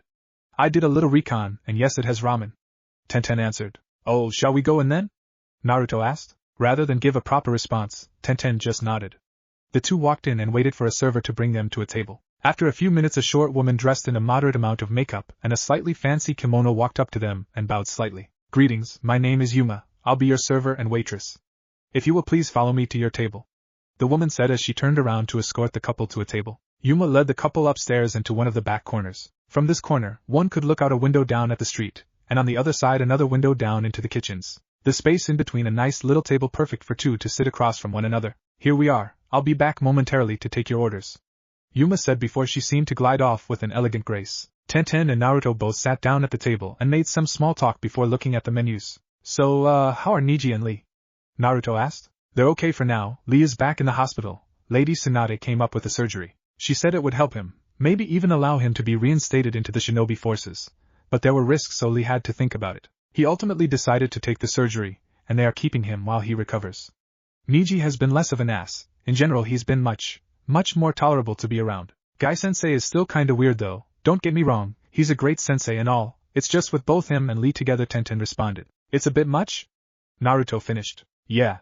Tenten said as she perked up slightly. How did you know? Naruto smiled. When my team assignments were chosen, and I got Sakura and Sasuke, at first I was kinda excited, getting Sakura. I used to have a crush on her. Mom doesn't approve of her though, she says she's abusive and mean. In my heart I do know that she's not the perfect girl.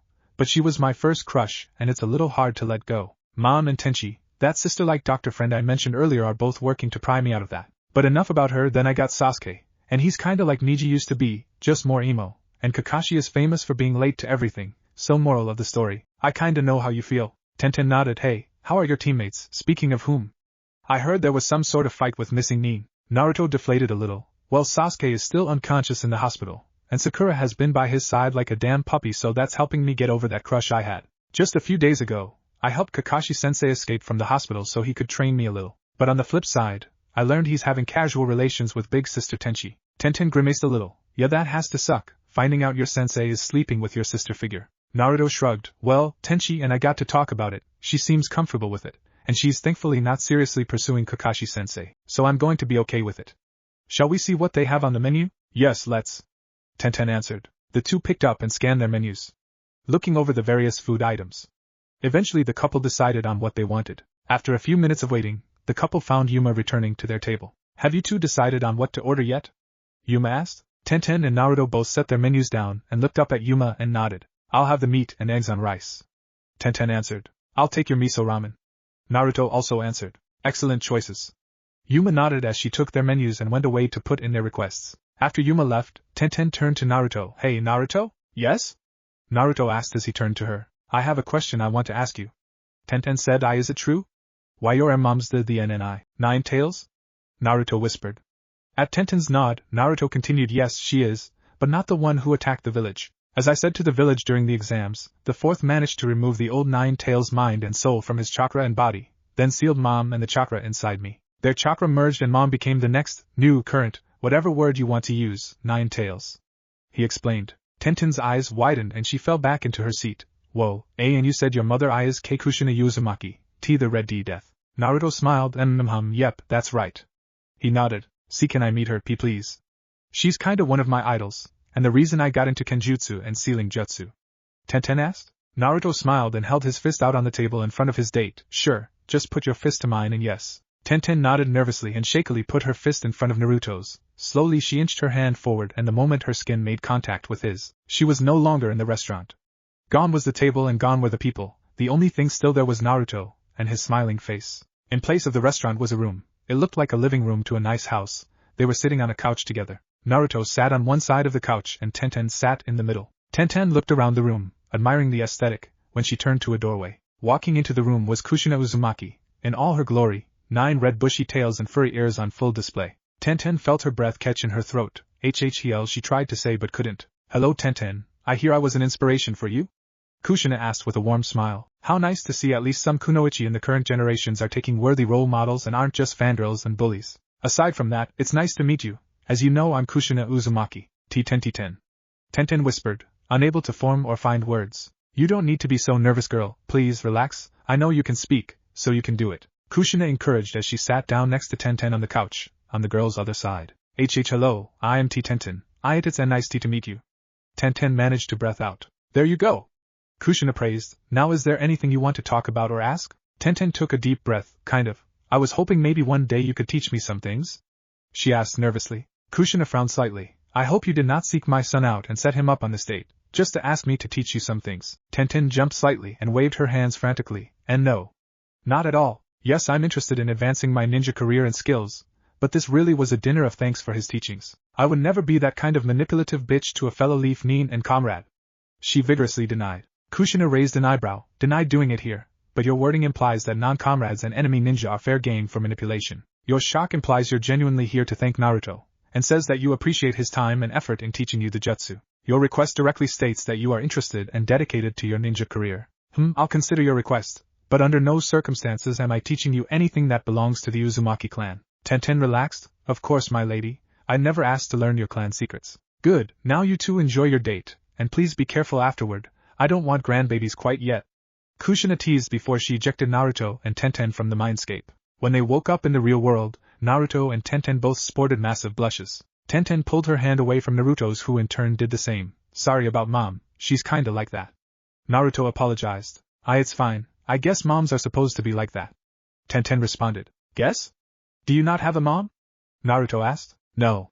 Tenten answered sadly. Or a dad. My mom died giving birth to me and my dad died a year later in the Nine Tails attack. I am sorry. Naruto said. It's okay. Tenten said back. Soon enough their food came, their conversation picked back up and the remainder of her date went off without a hitch. Naruto escorted Tenten to her small apartment, a free housing for the many genin like her in the wake of the wars and the Nine Tails attack. Good night, Tenten. Naruto said as the girl slipped into her apartment. Good night, Naruto. Tenten said before she gently closed her door. Chapter 7, End of the Beginning. talking, quoting or quotationing mid-dialogue, thinking, blank-tailed beast, not Kushina, talking/thinking. Naruto woke up at around noon on his day off. Lazily getting up and out of bed, Naruto conducted his daily morning rituals before heading to make himself and Mimiki breakfast. He decided to go with miso fried rice, and rolled eggs for himself, and some pork chunks for Mimiki. Normally he'd eat only ramen, but his mom had insisted on him eating some healthier foods more often than he ate ramen, despite also loving ramen nearly as much as himself. She has also been teaching Naruto several recipes for various foods she used to make herself. Since then Naruto has come to really enjoy what he considers to be his mother's cooking and expanded his diet immensely. Once done with making food, Naruto went back and woke Mimiki up, who since Naruto left had rolled herself up into and under Naruto's blanket. "Mimiki, come on, if you don't wake up then I'm going to eat your breakfast," Naruto said as he dug through the blanket blob, attempting to find the small albino fox somewhere inside. Hearing this threat and feeling the shifting of her body in various directions, Mimiki groggily woke up. "What, n?" Mimiki childishly whined. Half awake, Mimiki dug through the blob and escaped the clutches of the blanket, and as she got out of bed, she evaded the tendrils of desire that tried to lull her back to sleep. Naruto picked the fox up and carried her over to his kitchen table before he set her down so they could eat. After they were finished eating, Naruto decided to take Mimiki and go visit Sasuke in the hospital. On their way, the pair encountered Tenten as she seemed to be headed the same direction. "Hey Tenten!"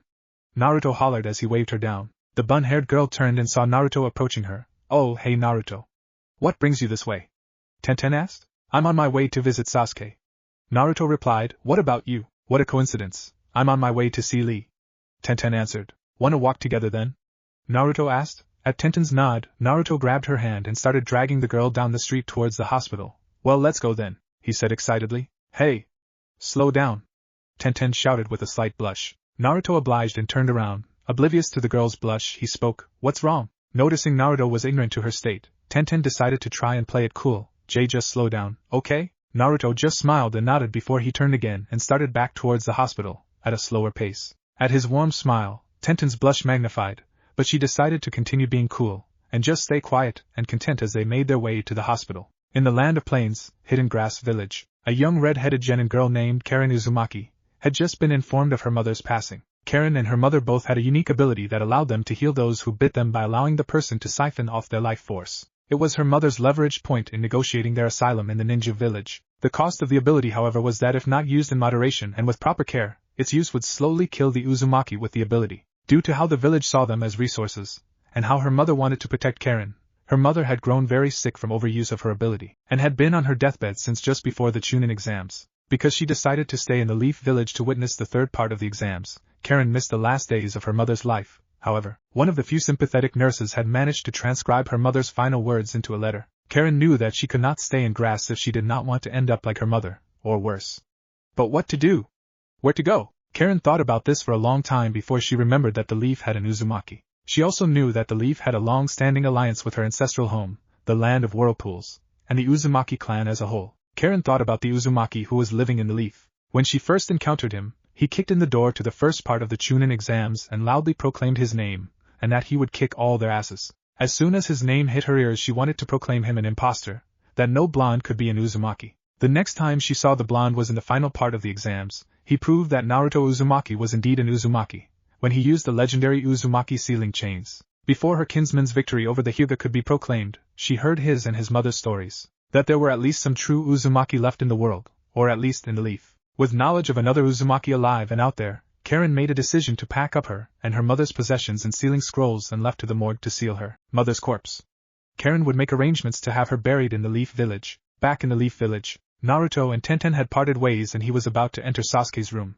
He clicked open the door and saw Sakura sitting next to Sasuke's bedside, peeling apples. "Hey Sakura," Naruto said casually as he came to Sasuke's other side. "How's Sasuke?" Sakura looked up at Naruto slightly surprised. "The doctor said he'll be waking up soon. I'm peeling apples as a snack, maybe offering them to Sasuke if he wakes up," she replied while still peeling apples, only to gasp when she felt something grabbing her wrist. With a groan, Sasuke started to wake up. "I hate apples." After opening his eyes, Sasuke immediately noticed Naruto's presence. "Loser. What does Itachi want with you?" he demanded. Naruto steeled himself. "Your brother is part of an organization called the Akatsuki. They're after the nine-tailed beasts, and by extension they're Jinchuriki. People who have tailed beasts, like the nine tails, sealed inside them. The fourth Hokage made my mom into the new nine tails after he used the jutsu to remove the fox's soul and sealed both mom and what remained of the old fox inside me. That is why your brother and his Akatsuki comrades are targeting me, and those like me, like Gaara. Fight me, loser! Sasuke demanded. No, Sasuke, I know staying in hospital sucks, and I'm usually the first one to try and escape, but Naruto said, before he was interrupted. It's not a choice, loser. Fight me on the roof, now! Sasuke ordered. Sasuke, I think Naruto's right. I don't think it's a good idea. Sakura butted in. Sasuke turned to her with a harsh glare. This does not concern you. Naruto frowned. Sasuke, she's just looking out for you. I don't care. Fight me now, loser! Sasuke barked as he jumped to his feet. See, I'm fine. Naruto, just humor him, and go easy. Kushina told her son. Okay mom, you got it. Naruto replied, fine, I'll fight you on the roof. Sasuke nodded as he, Naruto, and Sakura left the room to go up to the hospital roof. Once up there, Naruto and Sasuke stood apart from one another, while Sakura stood between them and back by the door. White hospital sheets and blankets hung up to dry after being cleaned blew in the wind around the pair of genin. Sasuke recalled his brother's words before he passed out. You are not what I'm after, little brother, so unless you know the location of your teammate Naruto Uzumaki, stay out of this. Echoed in his mind. Naruto remembered various moments of his and Sasuke's rivalry. During their academy years, on the way to the land of waves when Sasuke saved him, in the forest of death when he saved Sasuke from one of Orochimaru's summons, when Sasuke spoke to him before the stage 3 preliminaries of the Chunin exams. You're one of the ones I want to fight the most, Naruto. Sasuke's words echoed inside Naruto's head. Naruto assumed neither would be going all out, given Sasuke's need for recovery. Naruto laughed slightly in excitement. What's so funny, loser? Sasuke asked. Naruto looked Sasuke in the eye with a smile. Nothing's funny, I'm happy. I think I can finally beat you, here and now. What did you say? Don't talk, stupid failure. Sasuke gritted out. Whatever. Naruto waved off. Just put our headband on and let's get this started. Go on, I'll wait. Don't need it. Like a loser could land a scratch on my forehead. Sasuke stated. Just do it. Naruto forcefully insisted. The insults they were trading were starting to boil the blood of them both. Don't tell me you're scared, Sasuke? Sasuke's Sharingan activated in his anger, as he'd said dismissively. As said, like a loser could land a scratch on my forehead, I don't need it. Naruto growled. It's not about that, it's a testament to fighting on equal ground as ninja of the leaf. You? My equal? Sasuke laughed bitterly. Of course, all this time we've been shinobi. I've never once thought you were above or below me. Naruto shouted. Naruto! Sasuke screamed as he ran forward to punch Naruto. Sasuke! Naruto screamed back as he too went for a punch, remembering his mother's command of taking it easy and electing not to use the Kitsune Taijutsu style. The two collided in the middle and caught each other's fists right beside their faces. The two pulled back their limbs as Sasuke kicked at Naruto's ribs. Naruto caught the kick and after a moment spun around while still holding his opponent, causing Sasuke to fly due to the centrifugal force. Sasuke quickly spun in Naruto's grip so he could plant his hands on the ground and kick Naruto in the face with his free foot, sending him flying. Sakura looked away, unable to watch her two teammates fight. Naruto did a backflip midair, and used the chakra chain to impale the roof next to Sasuke. In a heavy pull before dispelling the chain, Naruto reversed his momentum and sent himself flying back towards Sasuke. With a fist cocked back, Naruto aimed for Sasuke's face, only for his opponent to grab him and redirect his trajectory over his head. Naruto quickly twisted around and landed on his feet just in time to raise his arms and block a rapid barrage of punches from Sasuke. A quick kick to the face launched Naruto into one of the drying racks, knocking it over and tangling him up in a sheet. Sasuke ran over and quickly pulled the sheet off, only to gasp when nothing was under it. The rooftop was dead quiet as he looked around for Naruto. Suddenly the telltale whistle in the air of high-speed movement told Sasuke to dodge, so trusting his instincts, Sasuke leaped into the air. A ray of sunlight stabbed into Sasuke's eyes and while trying to blot it out, Sasuke noticed a shadow on top of the hospital water tower, a Naruto-shaped shadow. While Sasuke was blind, Naruto leaped down from the tower and decked Sasuke in the face, sending him crashing toward the fence on top of the roof. With a quick backflip, Sasuke's feet touched the top of the fence before his legs pushed off of it to send himself back towards Naruto. Don't get cocky and let your guard down! Sasuke yelled as he gave a return punch in the face to Naruto. Naruto crashed into more drying racks and sheets, breaking the racks. Naruto would quickly recover while Sasuke landed. The two were separated by a wall of sheets and ran down their lanes, until Sasuke kicked over, causing Naruto to fall into more sheets. With Naruto blind and wrapped up in a sheet, Sasuke lifted him up and started throwing many punches, forcing Naruto back and eventually up against the roof's fence, continuing to beat his opponent until eventually Naruto blind kicked and hit Sasuke. The two separated and leaped onto opposite top poles on the chain fences that circled the roof. I've had just about enough of this.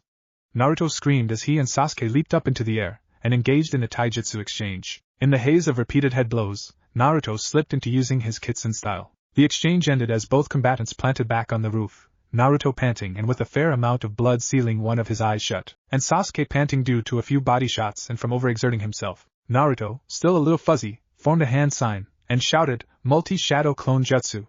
Instantly 100 Narutos were on the roof, surrounding Sasuke. They charged and engaged Sasuke.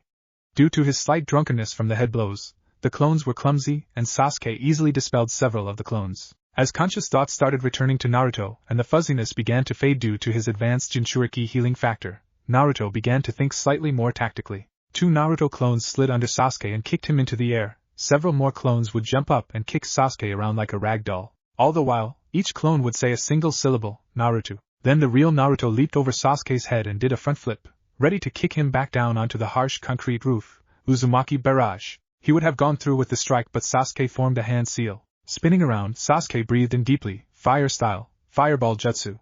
Sasuke screamed in his head. The massive tsunami of flame incinerated all the sheets and all the Naruto clones on that corner of the roof. While the recoil of the jet of flame was enough to keep Sasuke airborne, Naruto had to land in the inferno. Using a very large amount of his own chakra to protect himself, Naruto charged up a Rasengan. Soon the flames began to dissipate, and Sasuke started falling towards Naruto. Sakura could only watch in horror as her teammate disappeared into the flames. "Naruto!" she screamed. Despite her past actions and abuse, she had recently come to view Naruto as a comrade and friend. How did he survive? What jutsu is that? Sasuke asked himself before he charged up his Chidori. "Rasengan!" Naruto screamed. "Chidori, 1,000 birds!" Sasuke screamed right back. Unable to watch her teammates kill each other, Sakura closed her eyes and ran forward. "Stop it! Both of you!" she yelled at the top of her lungs. Her begging would be ignored as the 2 combatants continued towards one another. Suddenly Kakashi appeared and grabbed both Naruto's and Sasuke's wrists, and spun the 2 around, redirecting their momentum into 2 water towers on the roof. "You 2 dipshits had better not have been using the jutsu I taught you to be trying to kill each other," Kakashi thought highly angrily while outwardly appearing calm. Sasuke's arm pierced through his water tower while Naruto's made a very large dent in his, and only caused a small leak in the crater. "What do you 2 think you're doing up here?"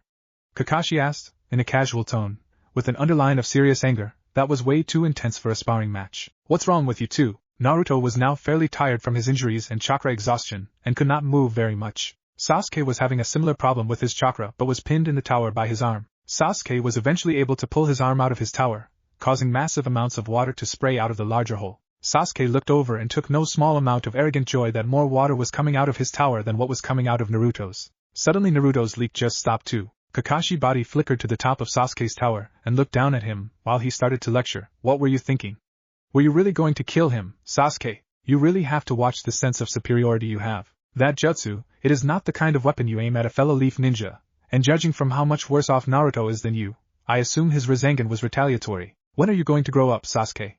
Did meeting Itachi cause this?" Meanwhile Naruto wiped the blood out of his eye and forced it open as he very slowly got back on his feet. Sasuke just hummed before he ran off. As he made his way behind the towers, Sasuke noticed a massive hole in the backside of the water tower Naruto hit, a hole that encompassed nearly the entire face of the tower. "Damn it!" Sasuke yelled. Back on the roof, Kakashi went over to Naruto, who was starting to wobble. "Naruto, as for you, I did not teach you the Rasengan, so Sasuke, your fellow leaf comrade, could be the first thing you tested out on. You could have killed him." Sorry, Kakaka sensei. Naruto said as he slowly collapsed back onto the ground, and my mom said TOT take it easy on him. And then I tried. BBU I got hit in the head a few times, and then things are kinda be blurry, and I think I used a little too much chakra. Naruto slurred due to the combination of his head injuries and chakra exhaustion. Kakashi realized Naruto might need a night's stay in the hospital and Sasuke needed time to cool off. "Sakura, run inside and look for Dr. Tenchi or a nurse, now," he barked as he moved towards Naruto. "Come on, Lady Kushina, you've healed him from worse before, but back then it still took time for injuries like this to fully heal." Kakashi thought to himself, so much for teamwork. Sakura, with tears in her eyes, bolted inside the hospital and began her search. A few minutes later a small group of nurses and Dr. Tenchi burst onto the roof with a gurney. They slid Naruto onto it and rushed him inside. Kakashi-sensei, I am sorry I couldn't stop them, and Naruto didn't even want to fight Sasuke. Sakura stuttered in a small voice, still crying. "It's okay, Sakura. It's nothing the leaf hasn't seen before. Take the 3 Sannin for instance. Naruto and Sasuke are just like Master Jiraiya and Orochimaru. To Naruto, Sasuke is a rival and a comrade at the same time. In fact, it's the competition between them that keeps him going. That's why he won't stand for it when Sasuke belittles him. On the other hand, it's hard for Sasuke to watch Naruto's skills develop at such an astonishing rate. He's grown so fast, Sasuke feels like he's standing still. Sasuke is afraid that if he acknowledges Naruto's skills, he's diminishing his own. They both have something powerful driving them on. It can be hard work maintaining a rivalry." Kakashi explained his view on the situation, while trying to comfort Sakura. Is Sasuke going to turn out lol like Sakura tried to ask but was too afraid to, like Orochimaru did? It has been a great many years since Orochimaru's betrayal, we've learned a lot since then. So if we have any say in it, no, he won't. However, the harsh truth is maybe he might. I'm doing my best to guide you three, trying so hard to keep you all on the right paths. No matter how hard I try, the only one who can determine Sasuke's fate is Sasuke, and I fear his decision. But in the meantime we have to keep trying, so don't give up hope. Maybe this time we can break the cycle. History won't repeat itself. Kakashi said. Kakashi then left to go find Sasuke. He searched high and low throughout the village, before eventually, he found Sasuke sitting on a tree. Sneaking up behind Sasuke, Kakashi prepared some ninja wire and quickly wrapped it around both Sasuke and the tree trunk, binding his student for the lecture. What's this all about? Sasuke demanded. Sorry, figured you wouldn't sit down for a lecture, so I figured I had to pin you down. Kakashi answered. Let it go, you've gotta forget about revenge. What? Sasuke asked. Believe me, in this work I've met a lot of guys who feel the way you do.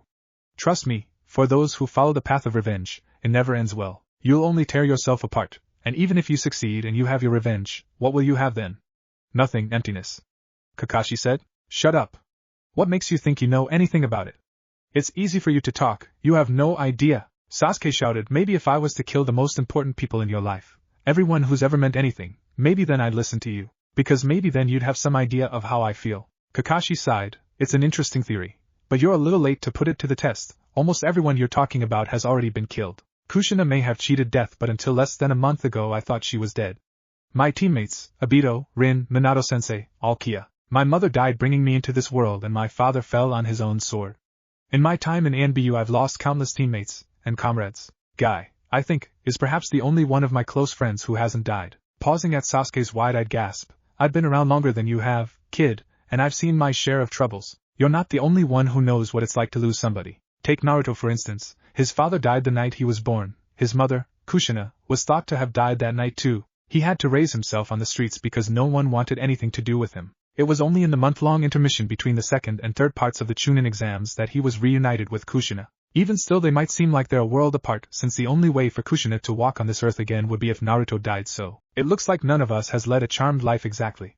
Still, we're not all that bad off. At least you and I have found new comrades to help fill the void, and Naruto has found his mother. Anyway, I do know how you feel. With the Chidori, you've been granted a gift of awesome power. It's not a power to be used against your comrades, or to seek vengeance. I think in your heart of hearts, you know what it's for. Okay, end of lecture. You decide if what I'm saying hits the mark or not. With that, Kakashi let go of the single thread of ninja wire he was holding, and all of Sasuke's bonds fell away. One quick body flicker later, and Kakashi was gone. Hours later Sasuke was walking home, when he saw 4 strange shadows on the roof of a building directly in front of him. The shadows leaped down and surrounded him. Okay, out with it. Who are you? Sasuke asked. The ninja with 6 arms replied. We're the Sound Ninja 4. I'm Kidamaru of East Gate. Next the gray-haired boy with a second head sticking out of his back said, and I'm Sakan of the West Gate. Next the large ginger spoke. I am Jirobo of the South Gate. Lastly, the only girl on the team finished, and I'm Tayuya of the North Gate. In blurs of motion the Sound 4 disappeared and attacked Sasuke.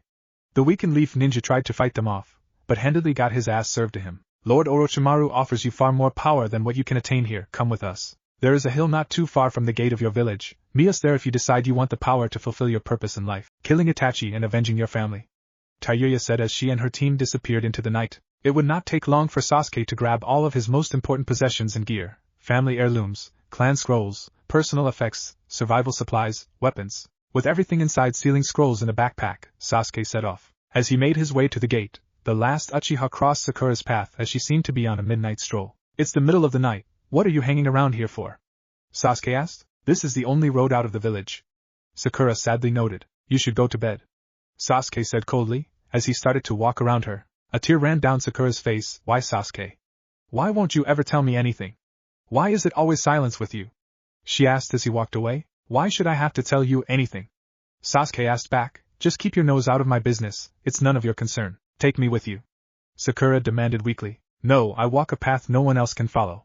Sasuke said. Then I'll scream, and then people will come running, and then you won't be able to leave the village. Sakura replied. Sasuke's body flickered behind Sakura. Thanks for everything before now, he said as he knocked her out. Placing Sakura's unconscious body on a nearby bench, Sasuke made his way down the road and out of the Leaf Village. What if Naruto uses 9 tails chakra during Chunin exams? And thanks for watching my video till the end. If you enjoyed this content, then do consider subscribing to my channel, and leave a like if you guys need the next part. Comment down, and thanks for watching the video, and see you guys in the next video.